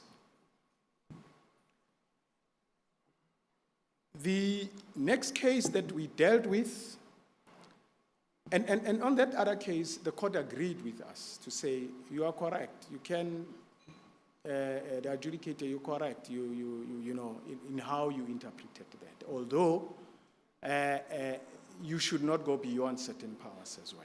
So it is important to note that. The Monroe's Muse Body Corporate deals with the review of the decision of the BC, the body corporate in this instance, which was aggrieved by the decision of the CSOS. Remember, I said some of the parties in the adjudication orders will not be happy with the outcome. We spoke a lot about access to the bank statements and the fact that members are entitled to some of the documents, including the bank statements of the body corporate. And what the body corporate relied on said, no, we've got PIA. You must apply in terms of PIA, and we're not going to listen to what CSOS is saying. You must apply. And we said, no, we don't agree. And the court agreed with the adjudicator and referred to that PMR, the Practice Management Rule. That's what the PMR stands for. That PMR 26, that there is a pre-existing legal right by members to get this information. And therefore, this, you CSOS, you adjudicator, you are correct in your interpretation, not to bring the PIA proceedings or procedures in the fold. So you see, at times you get, matters that, you succeed, and at times you get matters that, the court are saying, no, you shouldn't have done that. And we are happy with the decision as the CSOS. But the question is, are we happy as the CSOS when we get another ruling? 17 May 2024. You see, these are very relevant decisions that we've dealt with and that we've received. And the ready case, that appeal deals with the mirrored garage, where a garage has a mirror there in these affluent estates. And the HOA says, we are refusing to approve for you to install that mirrored garage. And the CSOS came and said, well, I think going forward, the fact that there are other issues or other garages that are not consistent with each other, and this happened prior to this. You see, the law does not apply retrospective. So those ones were installed prior to this issue, wherein we are saying, going forward, there's a new decision, there's a new rule that says, those garage doors must be similar, must have this color and so forth and all that. Now, the adjudicator said, remove the garage. The court came back and said, you add. Now you are the adjudicator, you sit in there, there's a new rules, you know for a fact that the rules are not applying retrospective. And the court says, in terms of what happened prior to this application or request for a consent to install this mirrored garage, other people installed quite different types of garages, and therefore a precedent has been created that, and this is what they brought before court. But now, what have we learned about this? Is that we normally file what we call notice to abide, because we want the parties to go and argue themselves there. We are like a court, we don't want to enter the fray. But we have taken a conscious decision now to say, going forward, if an appeal of this nature comes, we will enter the fray. we now have the appetite to deal with it because it is somehow eroding the powers of the adjudicators. And we would have explained to court, either we come in as a nominal official, a respondent in the matter, or alternatively as the friend of the court, which we normally called an amici, which you have seen those applications where there's an amici. So we will do that in future. But it's a lesson for us. And again, it's another different case that we taking lessons from. The other case was the Eagle Canyon Golf Estate. You see, and all of them, these are those affluent, the Cedar Lakes one is the affluent estate there in Gauteng. And similarly, the Eagle Canyon also, those that are coming from Gauteng, they will tell you it's one of also the affluent estate. And they have the financial muscle to take these matters to court. And you can imagine that an ordinary owner who does not have that financial muscle comes to CSOS with a view that the CSOS is the ombud, and I have defined the ombud earlier, that you as the ombud, you must help me to make sure that I succeed with this matter. And it was a review application in this instance. I spoke about also this one, they also requested an apology, and the court says, you must make sure that you are consistent in your adjudication order, you are consistent with Section 39, and everything must fit properly within that.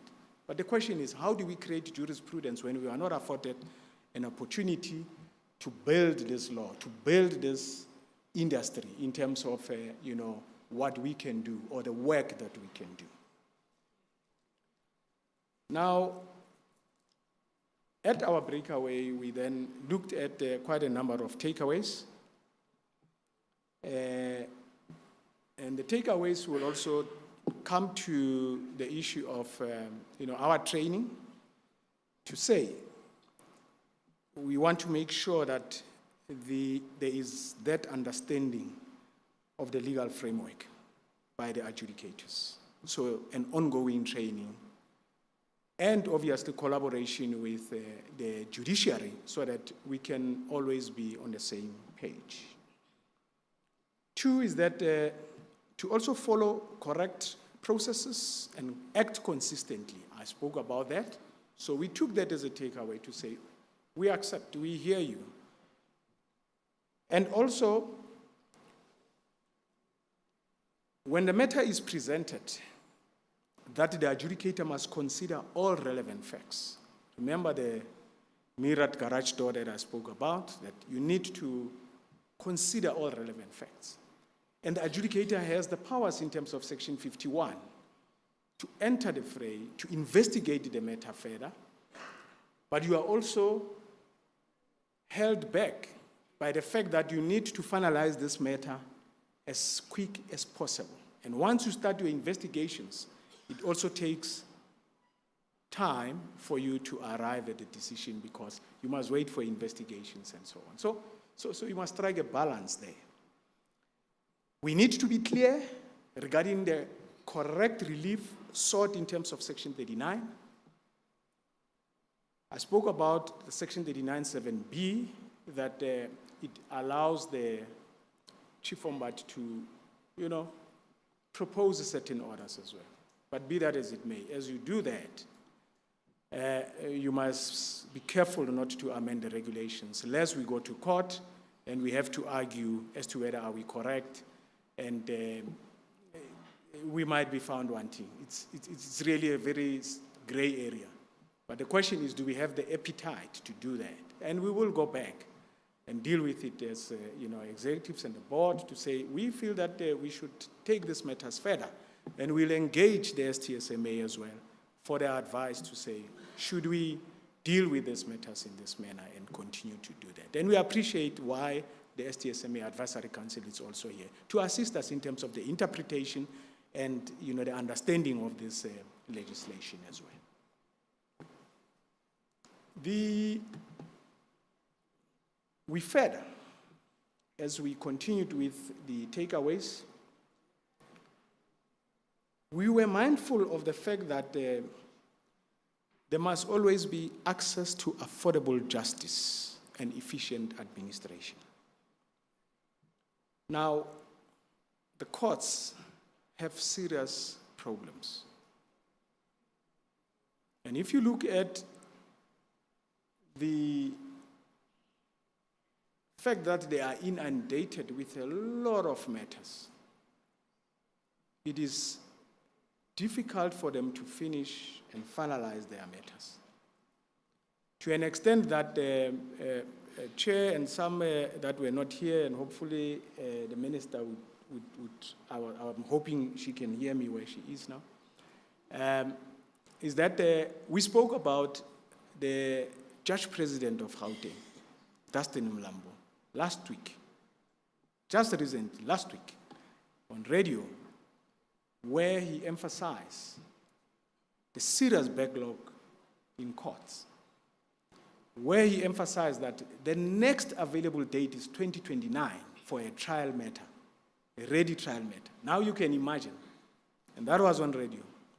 It's in the podcast, yes. Yeah, I think DC, you must have heard that, yes. I see DC is nodding, is agreeing to that, yes. Now, here at CSOS, we need to finalize our matters within 90 days. We want to be efficient. We want to make sure that there is access to justice. You can't wait for the issue of the mirrored door in 2029. You need to deal with it now and finalize this issue so that, you can live harmoniously going forward. So you can see the issues that we are grappling with. One also of the key things that we are taking from this, chair and the board, is that the CSOS must provide requisite skill to their adjudicators. As I said earlier, that they need to make sure that they are well conversant with the legislation. They are well knowledgeable as well when they are dealing with these matters. It is a niche market. It is a specialized profession when you deal with community schemes issues. It's not just your ordinary matters that you see in court, but it is a specialized one. And it is for this reason that the courts are saying, take these matters to those that are specialized to deal with them, which is the CSOS in this instance. And therefore, we accept that we need to empower, ensure that they are trained, to make sure that they can issue good orders. Once we do that, we will be able to develop what we call jurisprudence. And with that, Ospeni, you were right on time. I thank you.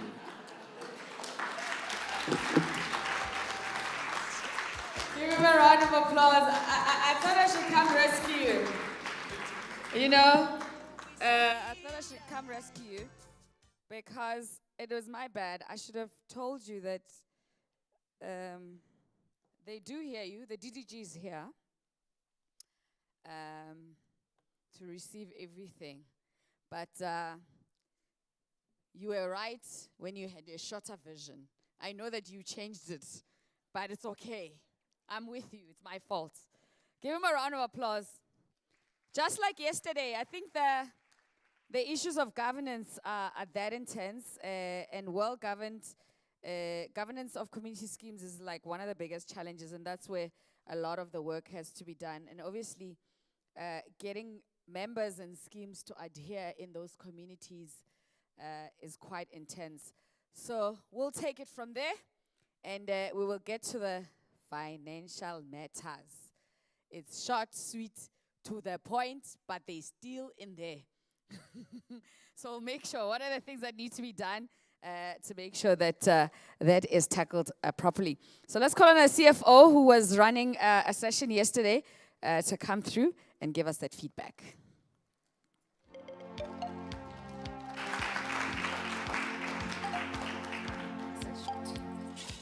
Thank you. Thanks, Penny. I hope my presentation is loaded. Yes, perfect. Good morning, everyone. Good morning. All protocol observed in the interest of time. Chair, welcome, and all our esteemed guests today. We were at the finance breakaway session yesterday, and we looked at two things. After we presented in the plenary around good governance, we looked at what does a good set of financial statements for a body corporate should contain. And these are projects that we've been doing in collaboration with SAICA, that's the South African Institute of Chartered Accountants, and also looking at opinions that are required from the auditor in terms of our management rules as CSOS, Rule 265C. When you look at a good set of financial statements, it was a bit technical, but I must say our breakaway session was quite robust. Even when we didn't have accountants or auditors filling the room, we did have our managing agents, our executive managing agents, as well as trustees that were formed part of the session yesterday. And really, we looked at what SAICA recommends for illustrative financial statements. We have a template that we have designed. So if you do stay in your body corporate and they are producing a set of financial statements, they need not start from scratch. There is a template that exists that includes everything that is required for them to comply with the accounting reporting standards.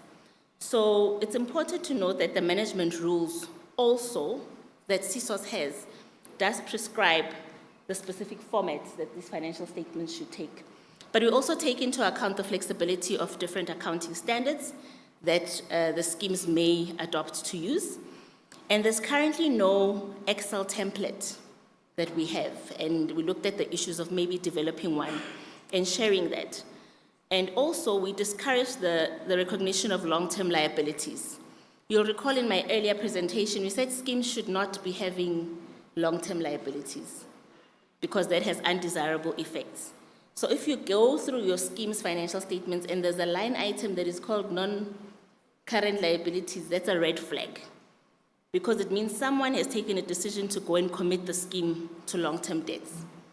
As I've said, every homeowner is a member of the scheme or the body corporate, so it means you are carrying a liability. And that could mean if you default, they can come and attach your house to pay this debt that you've been committed to by someone else. So if you see that, it's a red flag. Ask the questions or request for disclosure and transparency, and you can also bring that to CSOS. We've also looked at the recognition criteria and the components that are outlined. So in any good set of financial statements, you should expect to at least see these bare minimum things, which is the trustee responsibility statement, the independent auditor's review. There was a question of whether do all schemes have to be audited? Yes. Unfortunately, it's as cumbersome as that in terms of our current legislation. Whether it's 10 houses in a scheme, whether it's 2 homeowners in a scheme, your financial statements have to be audited. And then you look at your balance sheet. This, of course, touches on the common areas, assets that you own jointly, and profit and loss statement.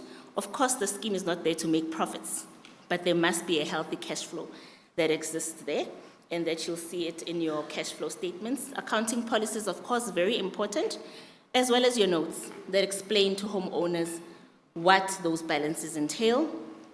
Insurance is something that is a requirement, and the financials need to have a bare minimum information on the insurance. Like I've indicated, we need to make sure that our insurance adequately covers the value of our homes. We did an example about a scheme in Bela Bela. The houses are worth 7 million, but we have insurance worth 1 million. The scheme burns down, you add a loss of 6 million because there was no adequate insurance taken. So those are some of the key giveaways. We'll try and make a plan to share the slides because there are some links within our presentations that will take you to that set of financial statements. We also looked out at our prescribed management rules that talks to the fact that schemes must keep a financial record. This includes maintaining ledgers, accounting records, and Mr. Masido touched on bank statements. Those are supporting documents that everyone has a right to see if you're a stakeholder within that scheme. We also looked at management rule that deals with the insurance policy. Just to reiterate, this needs to make sure that we meet our obligations regarding the assets that we have in our particular body corporate. And most importantly, that insurance schedule is a document that is required to be disclosed in the financial statements. And how often do we accept a set of financials because it looks like technical things, a lot of jargon, but these are the bare minimum things we saw that need to be part of that. Also, looking into our regulations, we looked at the fact that auditors are required to express an opinion on those financial statements. Auditors are required to express an opinion. Don't accept an audit report where the auditor's silent and says, the books are booking. The auditor must say the books fairly present the financial statements of the community scheme or not, but an opinion must be given with regards to that. And it's essential that the role of the auditor must be transparent, and it must indicate that the sound financial management within the sectional title or the scheme itself. We then moved on to look at specific areas that the audit report should cover. There's 3 minimum things that an audit report should cover. It's the fair presentation, so auditors must make sure that they give you your value for money. An opinion whether the financial statements fairly present the affairs of the body corporate. Compliance with legislation, it's our requirement in our regulations that the auditors must indicate that the body corporate is compliant with all laws and regulations. But it becomes cumbersome and it's difficult, and you know some of these services are expensive. So you'll go for the cheapest audit fee, but they might be silent on compliance with laws and legislation. And that becomes important because we touched on the issues of bylaws in different areas. So you operate under different bylaws. We had an example at the plenary yesterday that says the bylaws of Polokwane talks about slaughtering being not allowed. We as CSOS, we come and say that's an unconstitutional rule. But that's where the conundrum then happens between what does the law say, taking into account your bylaws. The auditor needs to express an opinion, or at least give you an indication of what laws you could be transgressing. And then, last but not least, the reserves and the maintenance fund. There needs to be verification of the adequacy of the reserve fund. You cannot be happy with the reserve fund that is sitting at 1,000 rand, and you can see your wall is falling apart.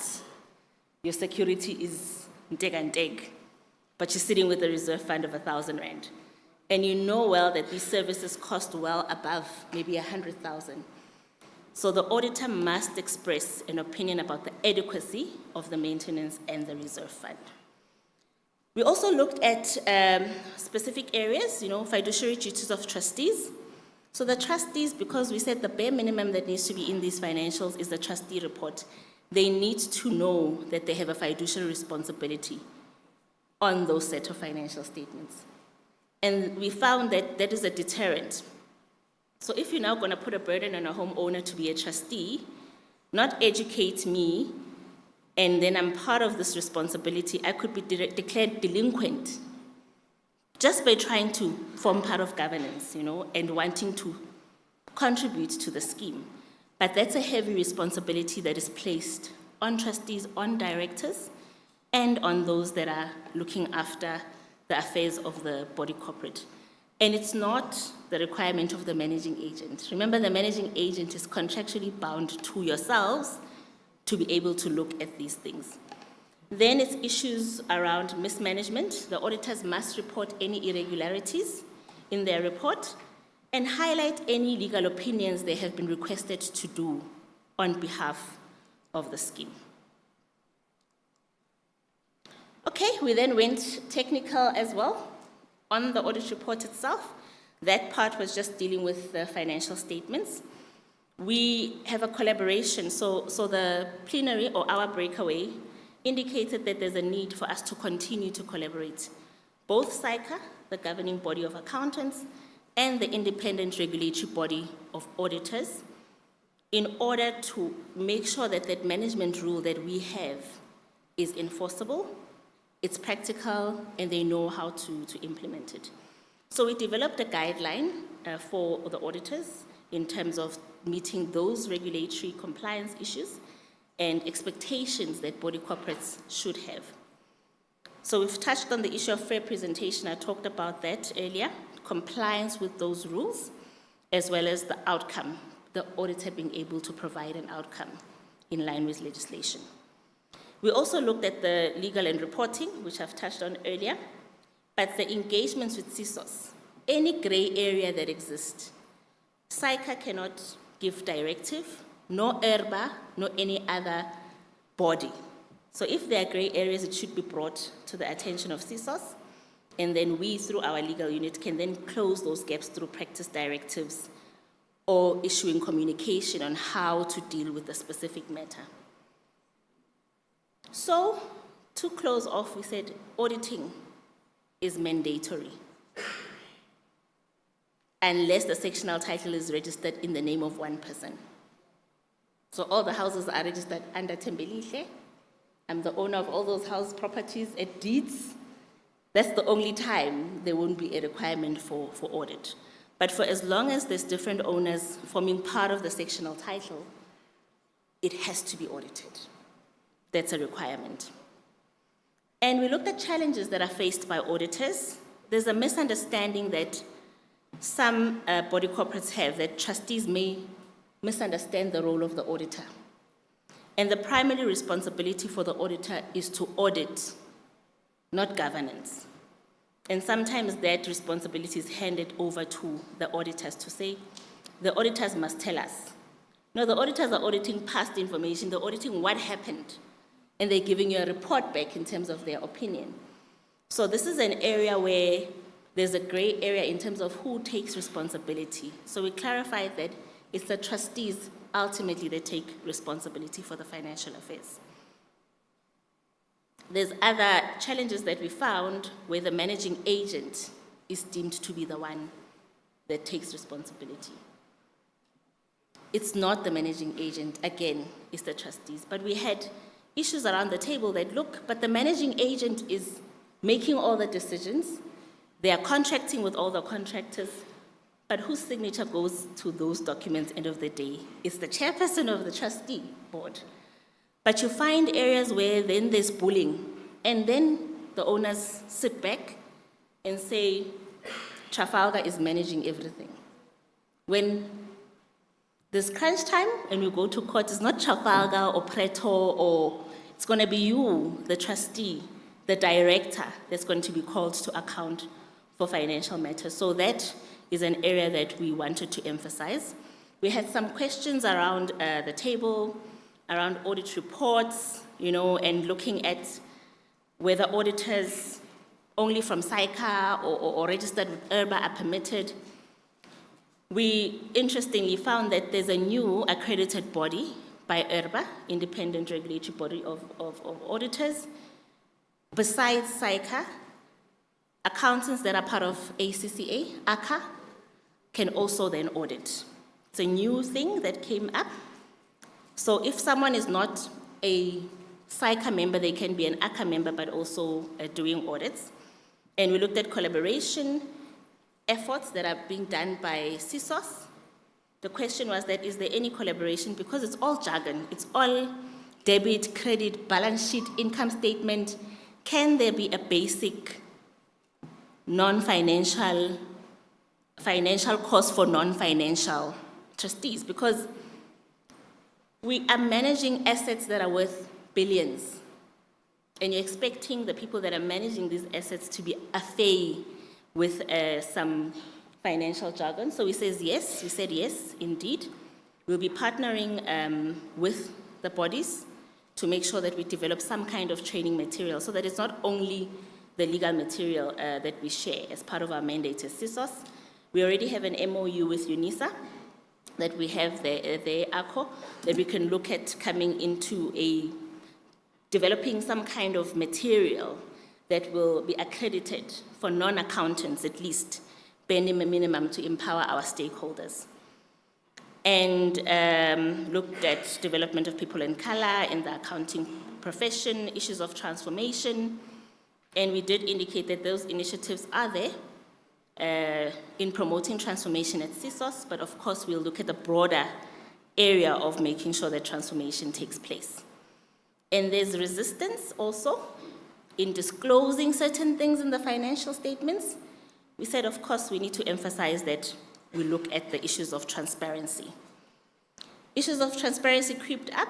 There was a point that was raised in the plenary to say, can homeowners have access to bank statements? There was a scheme where there was financial statements and there was bank statements. The two were completely different. The bank and cash disclosed in the financial statement shows that there's money, but the bank statement shows that there's nothing in the bank. And if those two are not matched or are given to stakeholders, you might be sitting at a risk of not knowing what the underlying issues are. So we indicated that that is transparency, and that was part of proper financial governance, and more detailed insight to transaction needs to be given over and above the financial statements.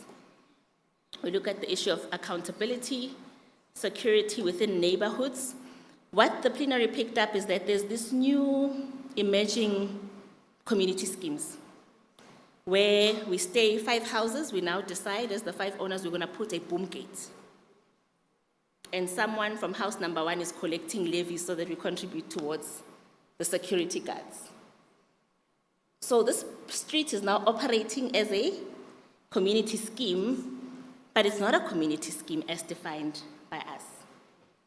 And there's transactions that are happening there. There's a gap that was identified, and of course we're with the DDG and indicated, this thing is a huge elephant. It's like the emerging township economy. The need is growing for us to regulate, but we can't extend ourselves over and above, so there's a need to look at our regulations, whether we can cover such areas, because they really, from a development perspective, it didn't start off as a scheme. It's standalone houses, but now it's converted into a scheme. They've decided to fence themselves, they've decided to put a boom gate, there's now security, but who's managing all of this? And this is an area where you find someone has now left with the monies and gone. They're not in our database, they're not a community scheme as defined, so those are some of the emerging things that are being seen there. But we said it's not fully covered under our current act, but we'll need to find a way to see the types of new and emerging urbanization trends that are out there.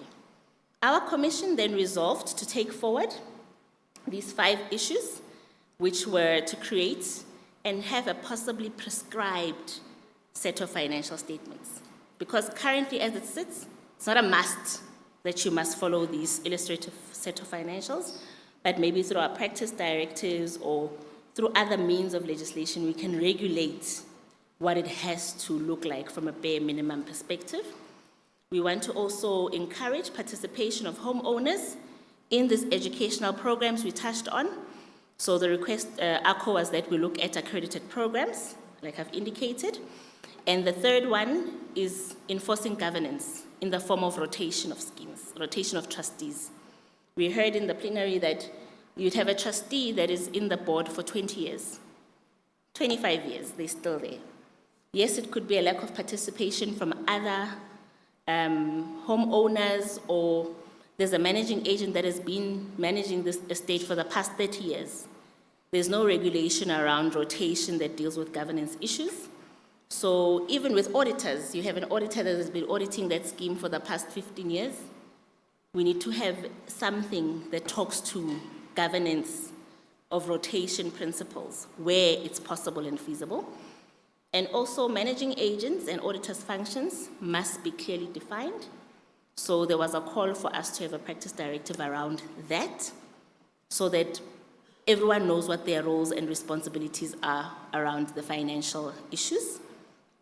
And also to train managing agents on social housing and allow them to provide services around the social housing space.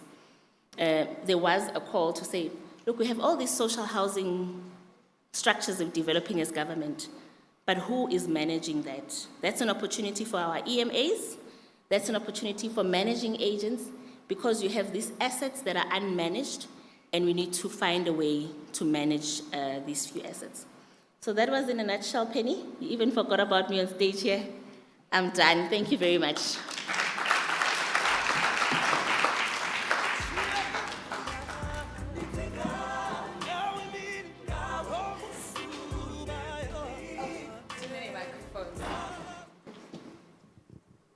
All right. I didn't forget about you. I just thought, let me let you be. But thank you so much for that. Give her a round of applause. The issues are many, and of course, the challenge is clear what needs to be done. So, on to the next feedback session. It's going to be empowerment of community scheme stakeholders. And I am going to call on Mr. Mervyn Dorosemi, who is the regional ombud for KZN, Mpumalanga, and the Free State, to come and give us a feedback on that. Thank you, sir. Thank you, Penny. Honourable Minister, Chair and Deputy Chair of the Board, Acting Chief Ombud, and esteemed guests, it is my duty to provide a report back on the breakaway session dealing with empowerment. And I aim to get right into it. Might I also say that though we had a particular panel on stage, the report back also encompasses feedback that we got from the audience itself. Everyone will have an idea or concept in their mind about empowerment, but for our purpose, we use this particular definition. Empowerment is about discovering and embracing your power, possessing the ability to influence your life, the community scheme in which you operate in or live in, the world around you, and of course yourself. We also found that education is an important part of it. There are a number of aspects of the report back that we're taking forward in the form of action plans. We will go back to our various entities, I myself to CSOS, the other panelists back to their principles, for us to continue the plan to think about and implement what we have come through with. With regards to education, we found that regulators and industry bodies must carry out more effective education of individual owners, managing agents, and estate agents. Then we also determined that the legal fraternity must get some emphasis with regards to education about the role of the regulators in the particular sector. We found that even though we aim to introduce interventions and programs, it will still remain a barrier if we do not change and impact the mindsets of people. And so our empowerment interventions must also be aimed at people and making them understand their ability to embrace empowerment interventions and to receive it. Otherwise, it's simply going to be something for them on the paper, something for them that regulators are talking about at a higher level and not implementing at grassroots level. We also determined that particular focus must be placed on historically disadvantaged persons, those who have been for far too long on the periphery of benefits in the sector. We need to ensure that the concept, the framework is aimed at them so that we could be able to assist in the development of those who have been disadvantaged. And so therefore it will cascade down to us implementing these in rural areas as well. As regards the mandate of CSOS, we also discussed in the conversation that the mandate of CSOS may possibly need some relook, especially as we go into possible legislative amendments. You know, the PPRA has a chapter in their legislation dealing with transformation. And though CSOS and other regulators may adopt and embrace a value of transformation because we find it necessary to do so, it is also possibly necessary to have it in legislation as well. we determined in our discussion that we must create an enabling environment for opportunities and growth in the economy. Ultimately, it comes down to that. We discussed that many people whom we target don't necessarily come forward. We know that, and you would possibly also understand that we will have training interventions, we will have sessions such as this, and other opportunities for people to come in, but they don't always turn up, whether physically, virtually, or in any other means. And so we discussed that we must go out and identify them. Find out where they are and who they are. Engage with them, and then be able to progress from there. We also determined that we must have implementable deliverables. We will have plans and we will have ideas, and we will have a 5-year plan, etc., as regulators, but we must be able to convert it into something practical for people to receive and understand. The concepts of transformation, education, and development, we found, is inextricably linked with empowerment. And so if you have programs or interventions relating to transformation, education, or development, bear in mind that it all has something to do with empowerment. We saw that there were many barriers to entry, impediments in progression of empowerment, too much red tape, and sometimes a disconnect. And that prevents opportunities and the seamless progress and participation of people in the sector. There was some emphasis placed on young people. You know, it's important to determine that we get them young, we give them the opportunities, and so that at the right time we'll be able to fill in that gap between young people and the ones that we're dealing with now, so that we are able to introduce effective learnerships for them, skills development in property ownership and in management, and also in their career progression. Now, of course, it is really plausible that all regulators, industry bodies have programs such as this, but we've determined that it must be more effective for the young people. The sector needs to become more attractive and competitive. And for that to happen, we discussed that there must be a higher level of marketing for that purpose. And so many of the panelists that were represented and the regulators that were there also considered that this is the way that we could get the message out. And then finally, with regards to property practitioners, we believe that we must be able to empower potential and new entrants into the market. And we must have programs for them that are well-funded, and our incubation must be more supportive, more in-depth, and it must have the right programs for those that we are taking in these types of programs. And finally, I want to conclude with a quote from Michelle Obama: "Don't be afraid, be focused, be determined, be hopeful, be empowered." Thank you very much.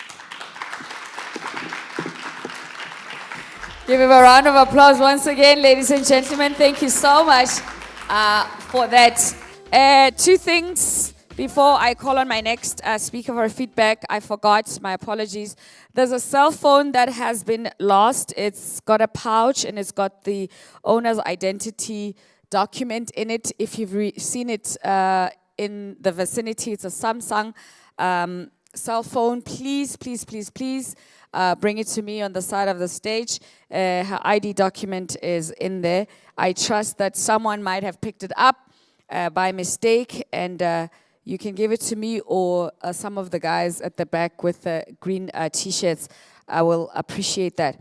The other thing that we need to note, please, when it's lunchtime, which will be happening shortly, it will be happening in the area where you received your previous refreshments. There will be no need to be going elsewhere for that. And there's going to be also an opportunity to take pictures at the end. Photographers are within the room, so speakers, the executives, or anybody who would like to take pictures, all the photographers have been instructed to come to the front to take pictures. The lighting will be set up and all of that as well. So I think, what else? Some feedback coming through on the social media pages. It's been very active today, as I already mentioned.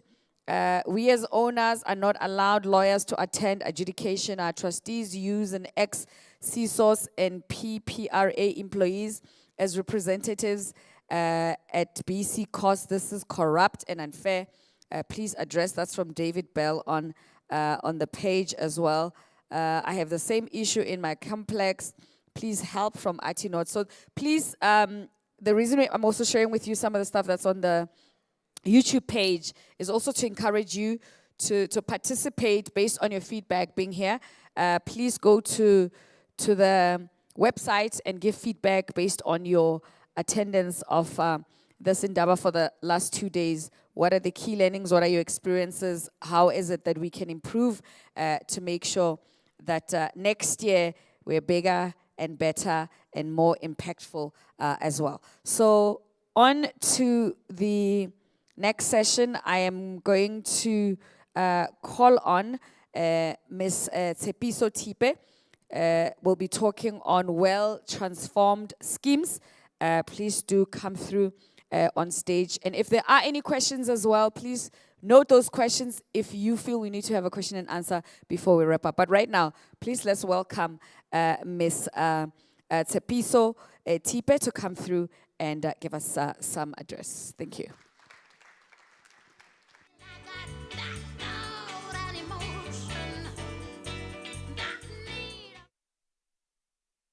And giving acknowledgement to our Honorable Minister, Mayor Mamoloko Kubai, the Chairperson of the board members of the CSOS present, the Acting Chief Ombudsman, my EXCO, as well, all members of the advisory panel, the STSM Council, members, advisors to the Minister, the DDG Oversight, the MEC, distinguished guests, all members of the Human Settlement family, industry stakeholders, all protocol observed. I think critical to mention is that this session took place in the plenary. It's just to reiterate the resolutions based on what was presented yesterday, and also to emphasize the commitments that the CSOS is going to make to this session, and in light of what the minister had actually emphasized in terms of transformation, and that being a priority to the board as well as to the EXCO and other structures within the CSOS, we take that as a serious responsibility from our side.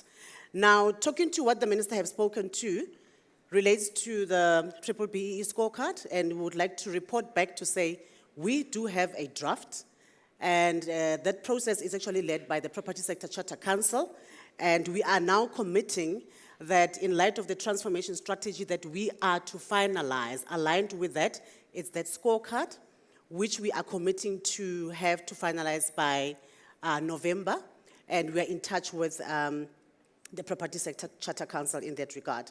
Now, in terms of the draft transformation strategy as well, we are committing as the CSOS to have that finalized in November 2024. If the board and the EXCO could be on the lookout for that, and we need to finalize that. And subsequent to that, we are committing ourselves as the CSOS to say we will consult on the draft transformation strategy as well as the scorecard. And with the industry stakeholders represented here today, we commit ourselves to consulting with you. We are looking at having at least to a minimum, if not maximum, 3 sessions to cover all that, so that by the time the approval of these critical documents are approved and leading towards implementation, we have, as far as possible, managed to get traction in terms of the stakeholders that are required to assist us in implementing. And maybe just to emphasize the fact that transformation from the CSOS perspective, we rely on our stakeholders, industry stakeholders as well, to assist us in ensuring that we effectively implement the strategy, as well as the BBBE scorecard for managing agents, as well as the community schemes. And Minister mentioned issues of procurement, which we all can attest to as a critical challenge on procurement of our auditors, security services within the community schemes, as well as your security, your insurances and stuff. We actually commit ourselves to the Minister, DDG as well, to the DHA to say, expect that document by end of this year. And we shall present it to you for approval. Now, we're not going to talk about the learnership, but just to indicate, and for the sake of our chairperson and our minister who were not here present yesterday, we actually had Prito, and I think members who are here in the plenary can relate to that. We had Prito. So the CSOS has started piloting a learnership program. And that came into effect on the 1st of August, and we've got 22 learners, and I would say, fortunately, one of our learners actually resigned because she got a job opportunity. So we are now currently left with 21, and of those, 5 are actually being hosted within the CSOS, and the 17 or the 15 there too is actually hosted by our industry, with Preto, of course, with Trafalgar, as well as 4 of our CSOS EMA panel that sits in, EMAs rather, that sits in our panel. I think we are priding ourselves with the fact that we've got learners that are hosted by our EMAs that are currently in our panel.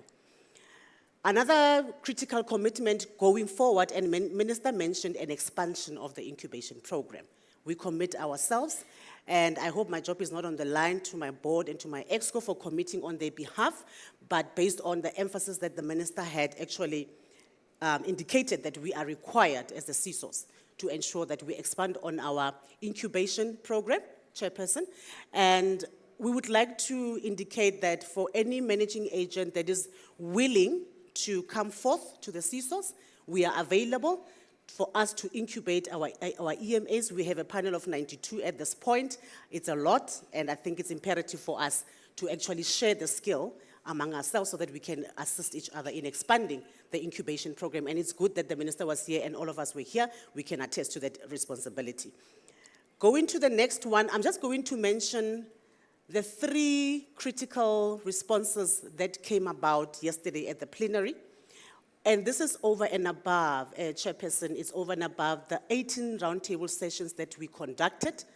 And yesterday was a re-emphasis or a reiteration in terms of what we have been receiving from the 18 roundtable sessions that we have since conducted so far. And I'm going to jump the first one, but I think I would like to indicate that just before we started, one of our EMAs who is actually exhibiting at the back, she mentioned the importance of us assisting them with a WeConnect IT system. It's actually coming out again today, and you would see from the first row there, the last bullet on the right side, on the action that is required from the CSOS, or in terms of a resolution, it's one of the commitments that we are making, and I would then give this responsibility to our board and the EXCO to ensure that we find a way of how we can assist and facilitate for our EMAs, because now we are expanding on our incubation program. So there's a lot of responsibility from our side. Now, the last one on this slide is talking to the very last one that says developing an accredited training program. There was a mention from Prito that there's quite limited tertiary or industry-specific training, and I think that is committed by the CSOS to say we are definitely looking at developing an accredited training program. And our acting chief ombud yesterday did indicate that we've got MOUs that we have signed with the UNESA, and that is not the only one, but just to say that we are indeed committing and will be reporting progress there too accordingly.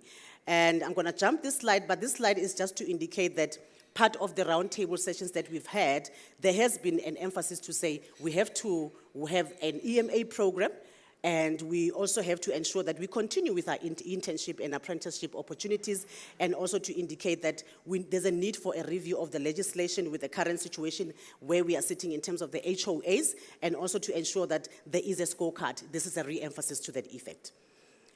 Then the other one that is emphasized, ladies and gentlemen, you will recall that there is one chairperson of the Housing Association. She actually emphasized the need for CSOS to participate at development stage of our schemes. In fact, we would like to report back to say part of our roundtable sessions, that was also one of the requests or proposals, and we really want to indicate that we do commit ourselves to ensuring that we engage with the municipalities, we also engage with the COGSTA to ensure that we are available at that point. And as well, we really appreciate the proposal to say that will also assist us in ensuring that we include our EMAs at development stage for them to be able to identify to manage such schemes upon conclusion. The last row there talks to collaboration with the developers. It actually talks to the same, to say, yes, indeed, we do commit ourselves to ensuring that we will collaborate with the developers, our sister entity, the NHBRC, and other institutions that are relevant, so that by the time the complex or the estate or a block of flats or your social housing is developed, then at that point, we've already identified an EMA that will be allocated to manage the scheme. And also to emphasize on what the minister was also saying, to say we need to ensure that the public schemes are actually managed, and we have a pool of EMAs that will be trained accordingly to ensure that they do that in respect of that. I would like to thank you.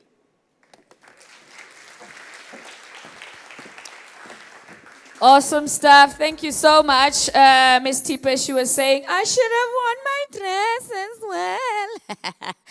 well. Because she also wanted to wear her petty dress. But too late, Nana. You look lovely. Give her a round of applause. Awesome, awesome. Thank you so much for that feedback. We have a question and answer session. I don't know, you want to take that? That's what the program say. Are there any questions so far, or should I call the DDG to come address us?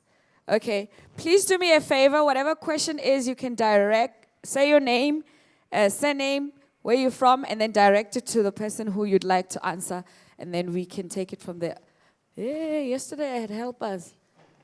Today, I'm a girl on my own. Where are my ushers? Okay, one mic is over there. Thank you. Yes, sir. I'm Vincent Pasa, one of the panelists yesterday. I think I would want to take the opportunity that we've got the minister here today and raise the issue of transformation and development of the sector as such. CSOS' current mandate tends to be looking at regulating the sector. It's focusing on developers and managing managing agents and the rest. I think what we need to, it was mentioned, I think, by the rapporteur for that particular commission, that we may need expansion of the mandate. And the mandate may have to be expanded if we are looking at transformation and development, to the government looking at creating entrepreneurs who will develop the sector, the community schemes sector. Right now, at the middle and the lower income level. Currently, the government policy seems to be directed more at developing housing units for individuals at the lower level.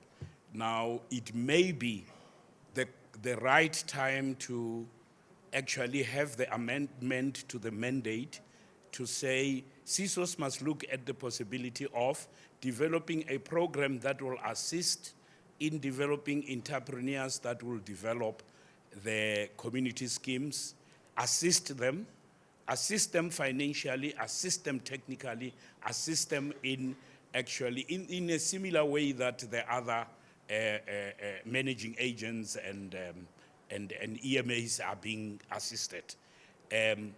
In few years' time, we may have a reduction in terms of housing problem, in terms of having some of these units taking burden away from the government managing some of the housing units, communally owned housing units, where we'll have these individuals probably owning, developing these projects jointly with the government and managing, finding the EMAs to come in and manage that process.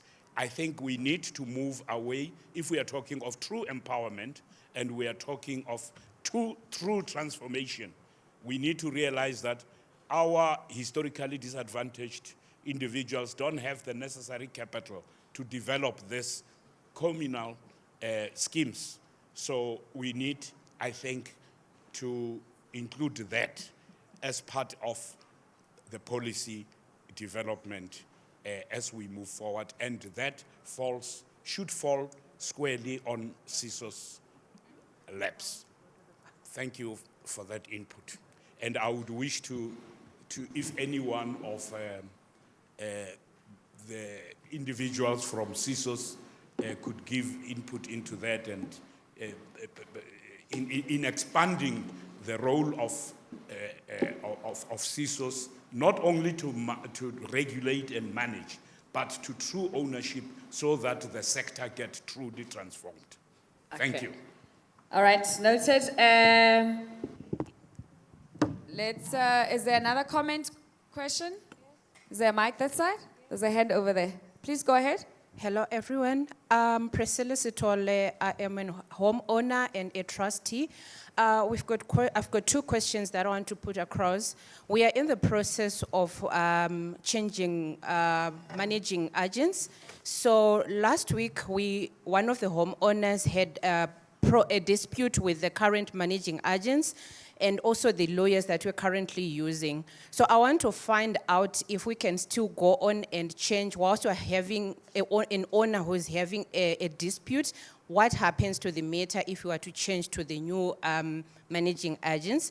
And the second question is, I also want to find out if other homeowners, other than the trustees, can have access to who is paying the levies and who's not paying levies. So those are my two questions. If you can assist us in that regard. Thank you. Okay. Any more?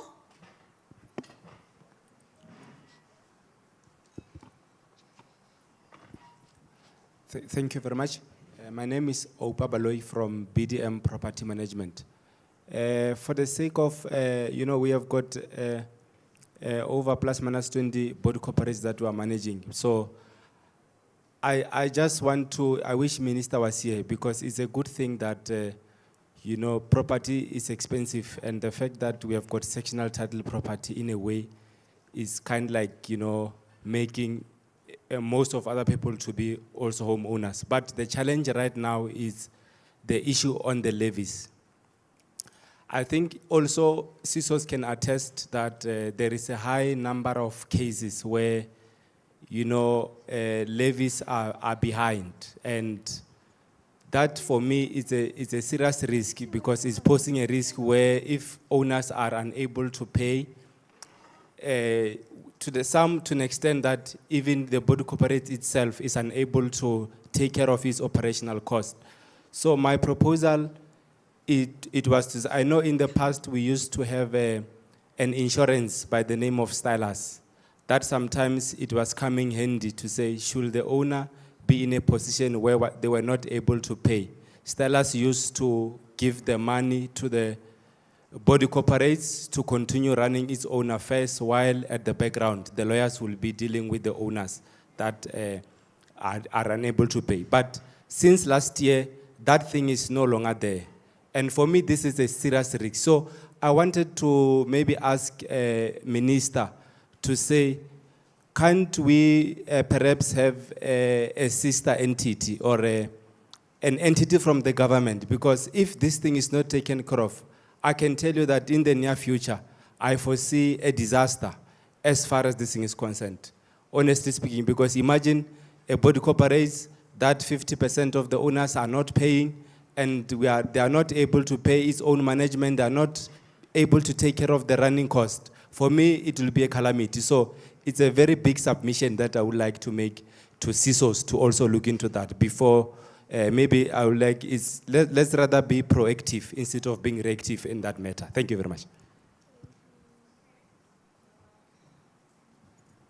Okay, I think I saw one more, and then I'm gonna go for responses. Okay, so one here, one there. Okay, those two, and then we go for responses. Please go ahead, sir. Good day, everyone. I am in an HOA where our levies is 650. However, our fines are starting from 1,500. Are you able to stand? 1,000. Sorry, are you able to stand? Oh, sorry. Thank you. I'm from Wood Hill Homeowners Association. In our HOA, we're in a position where our levies are 650, but however, our fines are starting from 1,950. So I want to know if this is lawful or not. Right, last one over here. The lady here, and then I'm gonna take the responses. Thank you. So mine is a bit of a concern with, what can I say, associations which have signed MOUs maybe with CSOS, which have been in existence even prior to 1994, and they do have a voice on how the curriculum should be done within the universities. So my question is, these associations, are they capturing us as the previously disadvantaged? Are they using a wagon to say, we can go in the boardroom and sign with CSOS and pull a wool on their eyes and the minister's eyes? Because when you look at the room, it's black. Majority of it, it's black. But we know that in the community schemes, in the sectional titles and the HOAs, majority of employees, of managing agents are white women. Why are they not here? And I'm glad that this Penny, they've engaged on social media. They can hear us, they know we are advocates, we are activists in the sector. Why do they boycott this forum? This forum is a very important forum. We might not know the impact of it. Last year in the CSOS Indaba, all the resolutions which were taken, CSOS implemented them. CSOS is just not a showstopper. It's a regulator who takes the industry very seriously. Why, even after 1994, we cannot respect the constitution of the country? We cannot respect the laws. And majority of the laws were not put down as lawmakers, as black people. They were put down by businesses. They were put down by majority of people who are sitting in different boards. It's not like they're marginalized. We need the skill set. You got to share the skill set. I'm very upset that the room looks black and majority of it is delegates from sister entities like Human Settlement, maybe people from Polokwane who are not well-versed. We are well-versed. We are getting there. Get the message straight. We've done a lot of work with PPRA. Right now, we are saying, "Siyanyathela phansi." We want you guys as well to empower yourself. Why will you be? I mean, the minister touched on questions that I wanted to ask or comments, almost all of them. We share the same sentiments. A white woman as well has been marginalized. A colored woman has been marginalized. An Indian woman has been marginalized.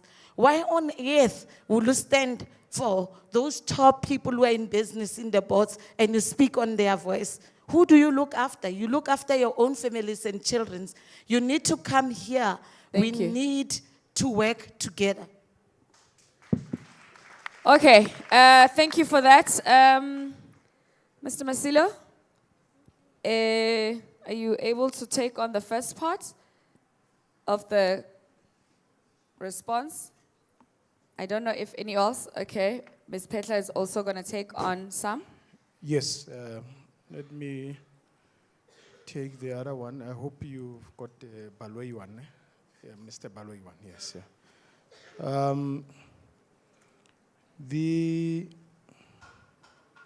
Where's that now? Oh, okay.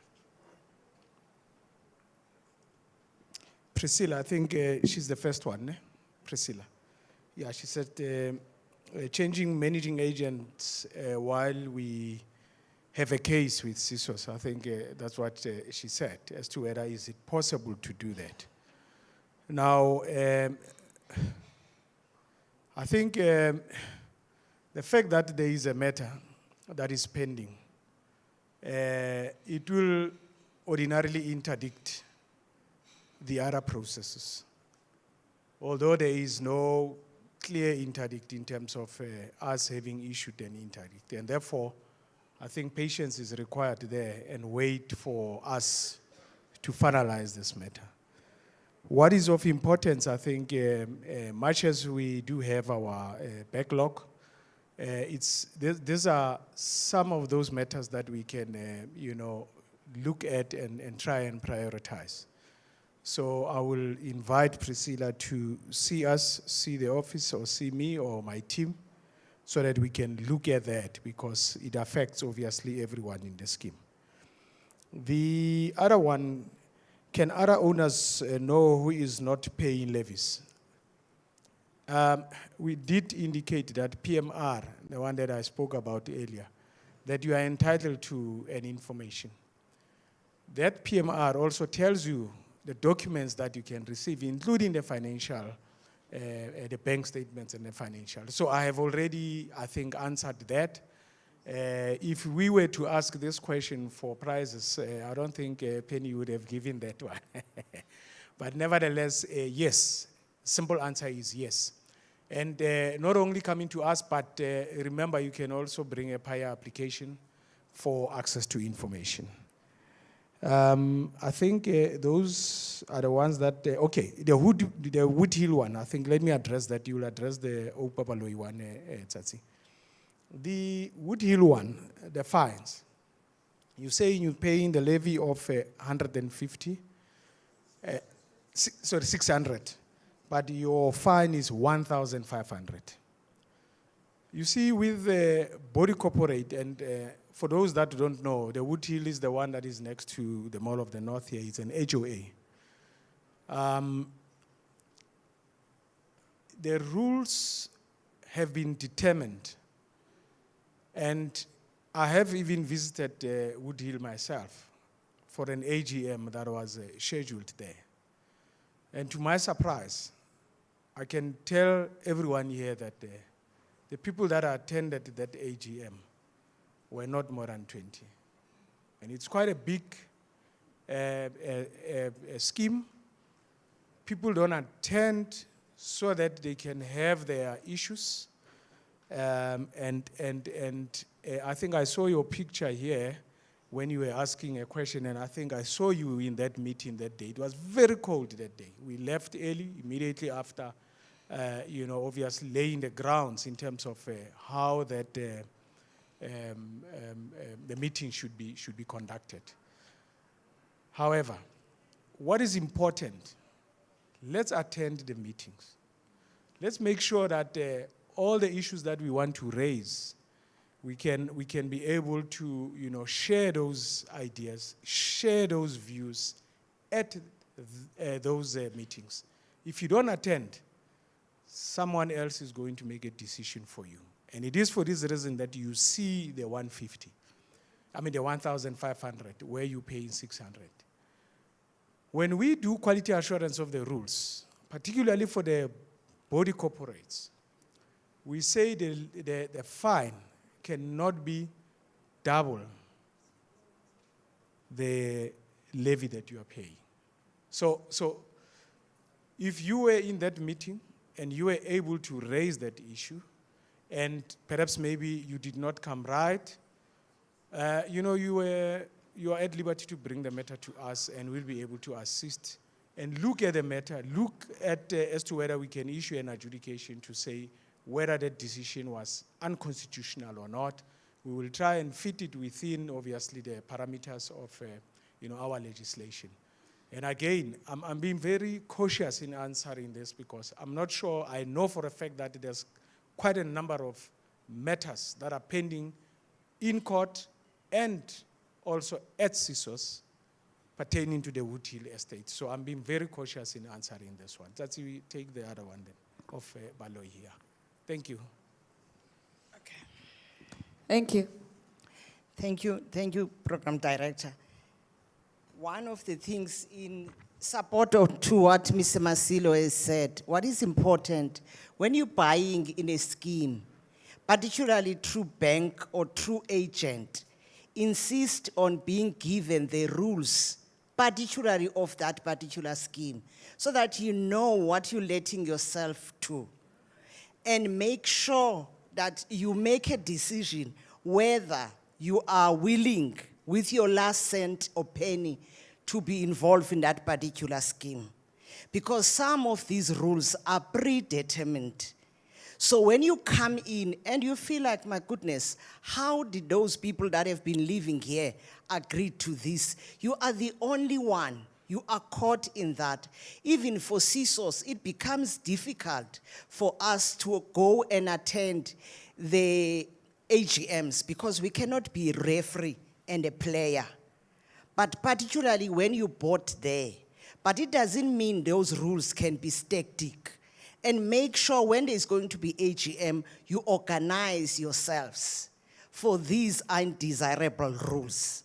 Then the other important one, it's even about the dogs. You go in, managing agent does not give you rules.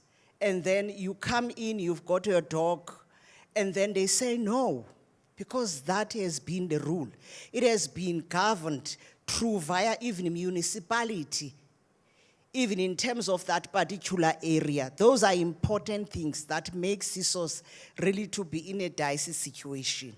Then coming to Stylus, fortunately, I was at PPRA, and I know there is also, for instance, for our sister entity, Propel. What happens with some agent?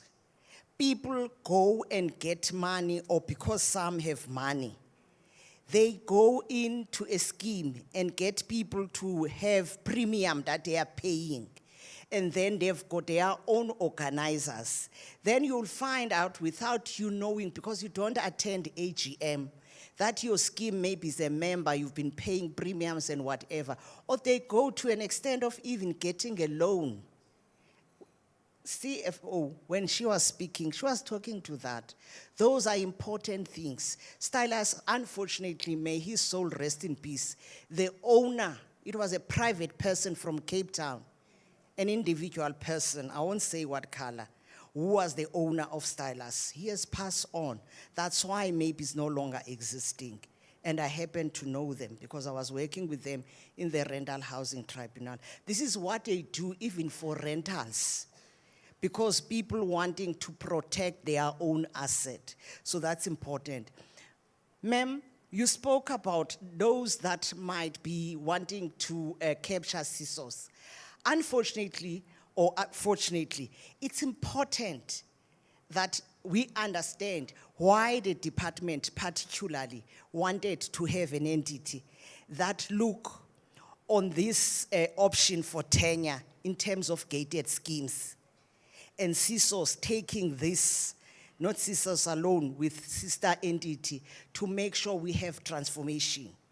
The sector has been organized through formations, because if you remember, before, it has not been a popular sector that was having people of color living there. It was a sector that it was kind of gatekept.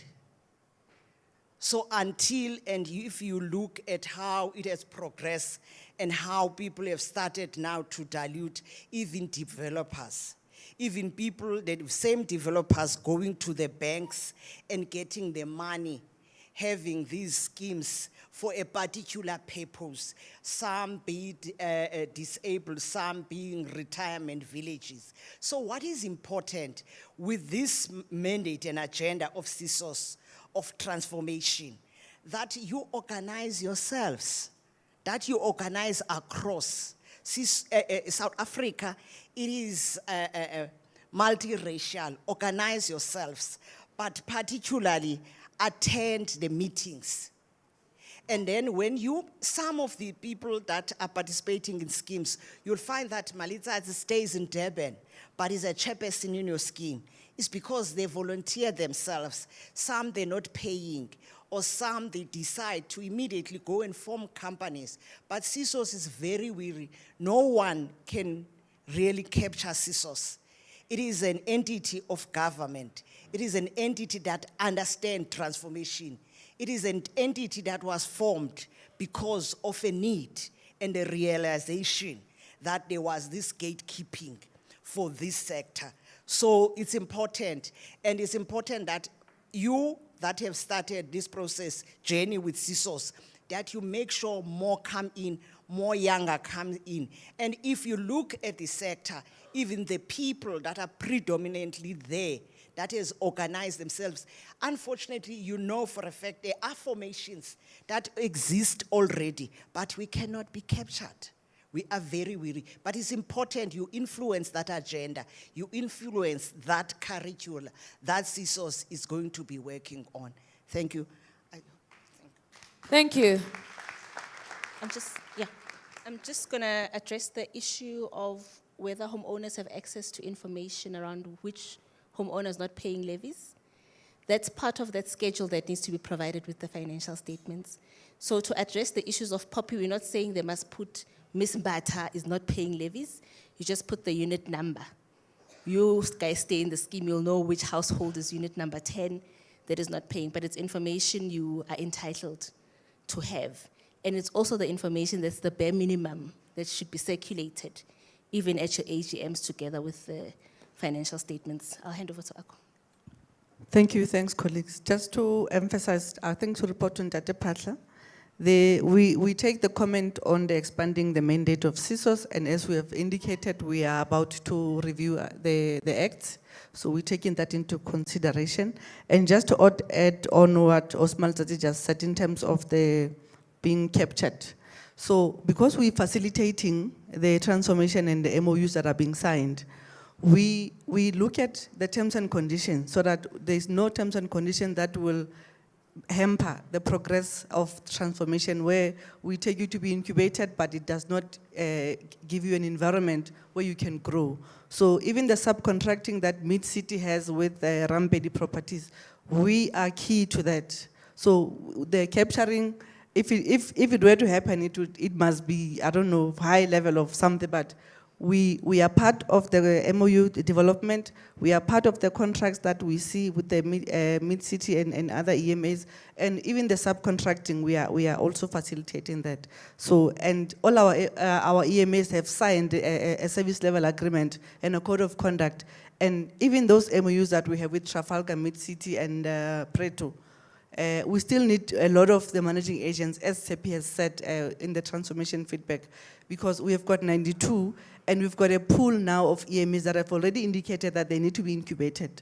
And we know you need on-the-job training, especially in this sector. You need to know how a scheme is run so that you can go run a scheme efficiently. The minister spoke about already last year when she spoke about transformation, the fact that there were challenges that we bring in people that are incompetent. So the incubation for us is a learning curve to enable our EMAs to be ready for them to go manage the schemes. Thanks. All right, all good. Thank you very much for that. If we don't have any more questions or comments, may I go ahead and close the question and answer session? All right. All right. All right, that announcement, please, is still on. The phone that has been lost, it belongs to the journalist from Business Day TV. Guys, please, please, please, if anybody has seen it, we are looking for that phone. If anyone has found it, do drop it at reception there, or you can come to me here at the back. All right. I think Mr. Masilo did mention earlier on that if I was asking questions, people will not win.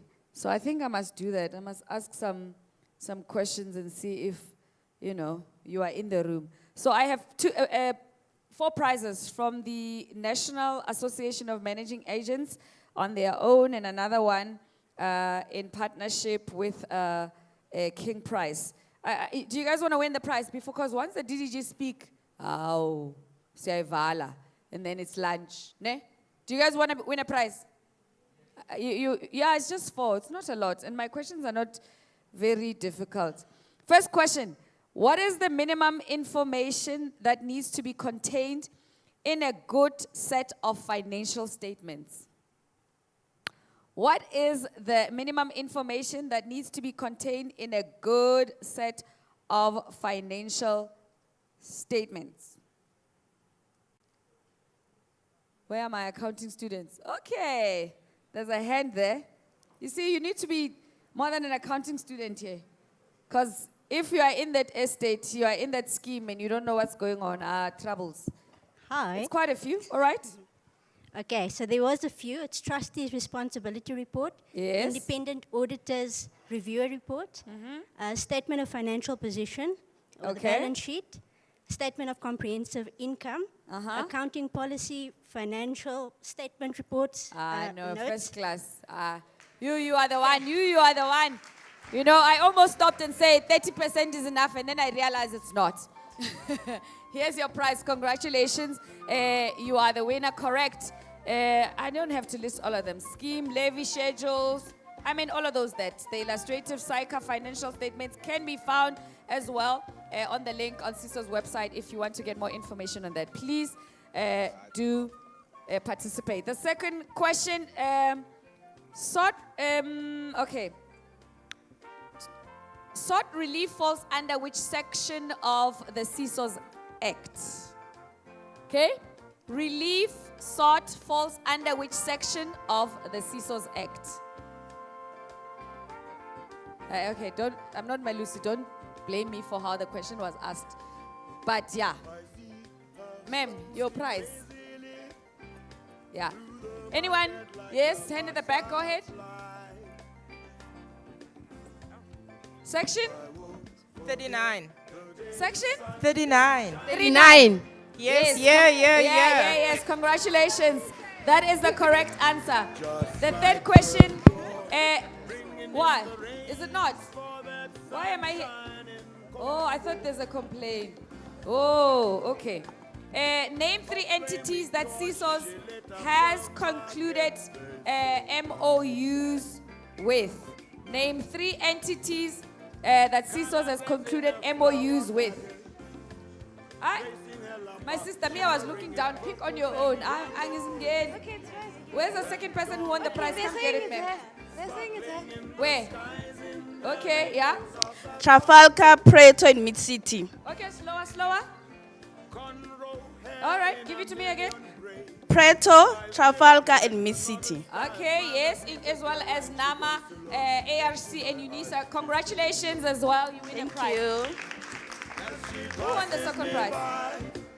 Oh, yeah, please pass on this one to her as well. Last prize. The question is, who must register with CSOS? The lady in red hand was up first. I saw it first. Yes, please go ahead.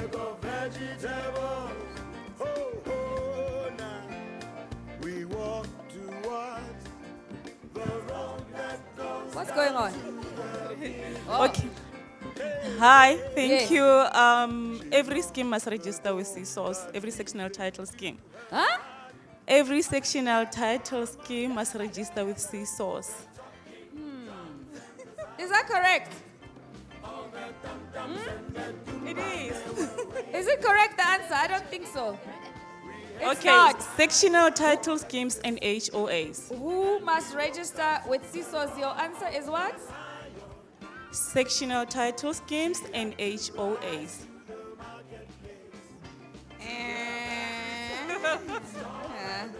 No.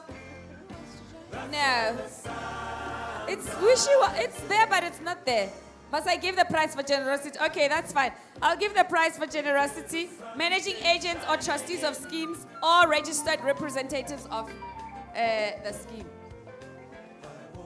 Right? Yes. Okay, but you'll have it because it's Friday and it's Heritage Month and we want you to win. So congratulations to all my winners. Okay, so we are getting closer to lunch and I'm working with the kitchen. So I wanted to make sure by the time I say we're wrapping, I don't want you to come out here and not eat or leave the food that we've already paid for because we finished early and So I think my things are moving now. That was called buying time. So I bought myself enough time. Ladies and gentlemen, we have been here for the last 2 days doing the work that we've been doing. So much has been touched on. And it's all about promoting well-governed, empowered, and transformed community schemes. And there's a lot of opportunities. There's a lot of work ahead. You heard from the minister this morning. So as we close off, to just wrap it up for us, way forward, and closing, from the Department of Human Settlement, it is my pleasure and honor to call on the DDG to come through on stage and give us those closing remarks. Ms. Sindisiwe Ngongo, DDG, Department of Human Settlements, who is in charge of the entity oversight. Let's give her a round of applause.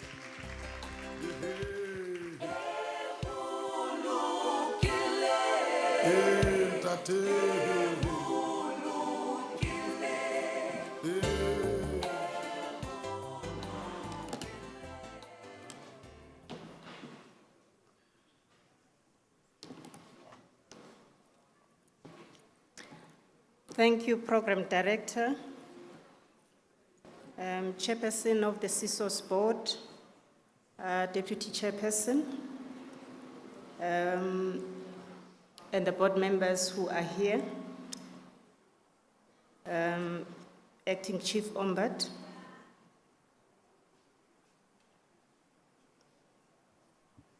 the participants that are in the room, good afternoon. Good afternoon. Thank you. As we are now about to close, let me just make a few remarks going forward. I'm being reminded of the theme of 2023, which was governance and regulations. And today's theme, 2024, it's shaping the future of community schemes. And Minister has already given us the theme for 2025, which is promoting well-governed, empowered, and transformed schemes. So if you look at all these three themes, they are building up a story that will get us to where we want to get to, which was summarized also by the minister to say we need to build the country that we want for our generations to come. So if you look also at these themes, you will also know that governance will always be there and regulations will always be there. Simply also because CSOS is a regulator. So a regulator regulates, always. What needs to be done here or to be enhanced in terms of being a regulator is that CSOS needs to enforce its authority. We heard earlier on that some of the schemes, they take the decisions of CSOS for granted. So if you've got a regulator that is toothless, the sector that you are regulating will take you for granted and you will lose your credibility and you will also lose the respect. But also on the other hand, the schemes that are here, they also need to comply so that there is roles and responsibilities. So we cannot have a regulator and then having the schemes that are simply refusing to cooperate. So it's a two-way situation. I must also acknowledge the new schemes that registered within these 2 days. It's a step in the right direction. It also means that the message that CSOS has been preaching, it is getting recognized, and we are happy with that. And also we will request that all the schemes also encourage those that are still skeptical of registering. It is the way to go. And also bear in mind that any of those people, the homeowners, that might find themselves being under the schemes that are non-compliant, it's not a good sign. This is also part of how we are supposed to be building the country and the society that is safe for everyone. I'm sure that none of us sitting here would want to be part of the schemes that are non-compliant. There are also expectations in terms of building the country that we want to live in for our generations to come. One of those expectations is in terms of professionalism in this sector, ethical behavior, and also good governance. And there are those small activities also that we might take them for granted that are linked also to professionalism. I sat here yesterday, the room was full, almost like this, yesterday. But gradually people started to leave, I don't know why. And after lunch, it was like a third of the people that were still here. So I don't want to assume that now the room is like this because it's before lunch. That is also part of professionalism. You keep the time, you attend, you participate, you engage, and you leave when the seminar is finished. I also want to advise a point that when we advance our, I don't know how to put it, points of correcting maybe the past or enhancing so that these schemes are more inclusive than they were in the past, that also we find a way that is going to be encouraging that we need to work together. There should not be us and them. Fortunately for South Africa is a country of Rainbow Nation. So we should not also use the Rainbow Nation as a slogan. And when it comes to reality, then we start picking and choosing. It's a long way to go. It takes a lot of maturity to get to that level. So linked to that, this is my belief, that time for complaining is not our portion. Certainly, it's not my portion. I wouldn't want to come to a seminar where there are complaints after complaints after complaints as there is no proposed solution. We heard earlier on that there are AGMs that are being conducted, there are meetings that are being called, there are documents that are being circulated, and there are documents that we can ask for them at any time. But sometimes we don't do all these things. All we are good at is to complain, and we are also not volunteering. In these gated communities, there's a lot of work to be done. You don't get paid for it. You volunteer for the upliftment of your state and also for the protection of your assets. You work as a community. Maybe that's why it's even called community scheme. You are a community. So if a community is disorganized, the community is fighting amongst itself, there can never be a good outcome of that. So for me, I would want to stress that one. Much as you might not like each other as neighbors, but there is a common purpose. There's a common interest of why you are neighbors. You are living in the estates. So that will be my proposal that as we go back, we reflect on these things and see how we can teach or encourage or help one another. Minister earlier on touched on the improvement of the implementation. She has also acknowledged that we have made some strides as CSOS. There is room for improvement. The point that I want also to link to that is that when we implement, we are looking for the implementation with impact. That's what government is expecting. So also next time when we come back, the impact must also reflect the outcome, because that is how government works now. It's no longer output, but the outcome. So when we come to 2025, if we can then zoom into the outcome of all these seminars that we have had. There are minor, not minor, there are areas of improvement such as responding, which is also part of professionalism. I'm not going to name all of them, but I think professionalism and being respondent and being compliant is the way to go for all of us as we are here. I'm also encouraged that CSOS has created a database that has assisted them to respond appropriately to the transformation.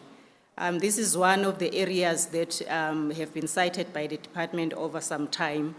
I would imagine that other entities that are sitting here, those that are still behind not having the database, if they can also follow suit. Because in order for us to respond to transformation, you cannot address transformation, for example, women-owned businesses, when you don't even know who those women are. But the last part that I want to stress also, which is linked to this, if we can all pay attention to the community, which is made out of persons with disabilities. This is the segment of the population of this country that continues to be neglected. It is another form of discrimination if you look at it. And linked to that, I would also want us to have a conversation as a collective. Obviously, CSOS, you will also lead in this one, in terms of how are persons with disabilities accommodated in the community schemes. Because if you go to these units, these developments, I have not come across anyone that says we've got 5% or we've got 5 units that are for persons with disabilities. So I will encourage us to have that conversation so that also we open up these community schemes, because right now they are only for people who are not having any disabilities. Digitization, I think CSOS, you have done very well. The demonstration that you are doing here is quite encouraging for all of us. It's the way to go, by the way, digitization. So I'm sure we are also learning from you. Preto, we will also like to encourage you to have a conversation with Social Housing Regulatory Authority. It is a crime that we've got social housing institutions who have got participants, who have got beneficiaries that are not paying their rentals. It's the same situation when you are not paying your levies. So I think that partnership also that you have as CSOS, it must be extended to Social Housing Regulatory Authority. As I close, let me encourage all of us to work together. You are also aware that at the moment the level of crime is quite high in the country. So you will see also why so many people also are opting for the community schemes.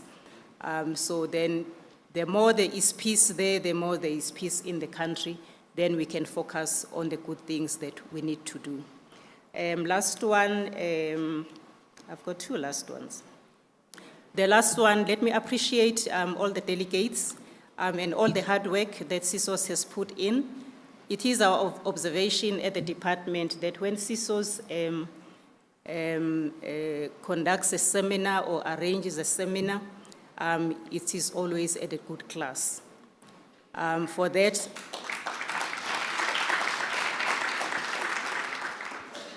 It is also a sign that they are arranging seminars for professionals. So then it's upon all ourselves to behave as such. Thank you very much.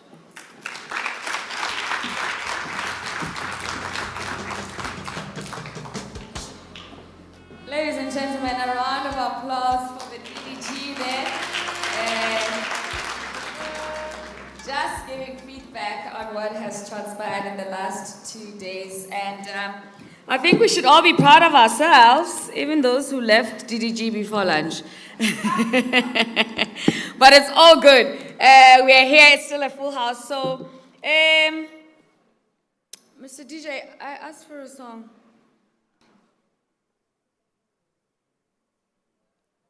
Where's the song that I asked for? So when we're in Limpopo, we must do the thing. It's heritage. So you guys, those who are not wearing a heritage, you need to just stand up and dance a little bit. Semile, this is for you. This is the song.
Again, go to the website, give your feedback next year.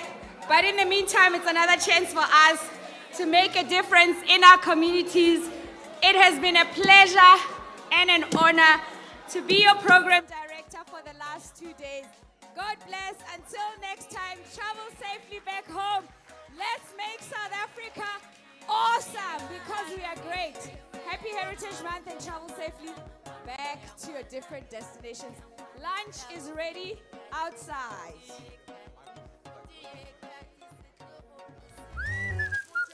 And all the presentations will be loaded on the Indaba website.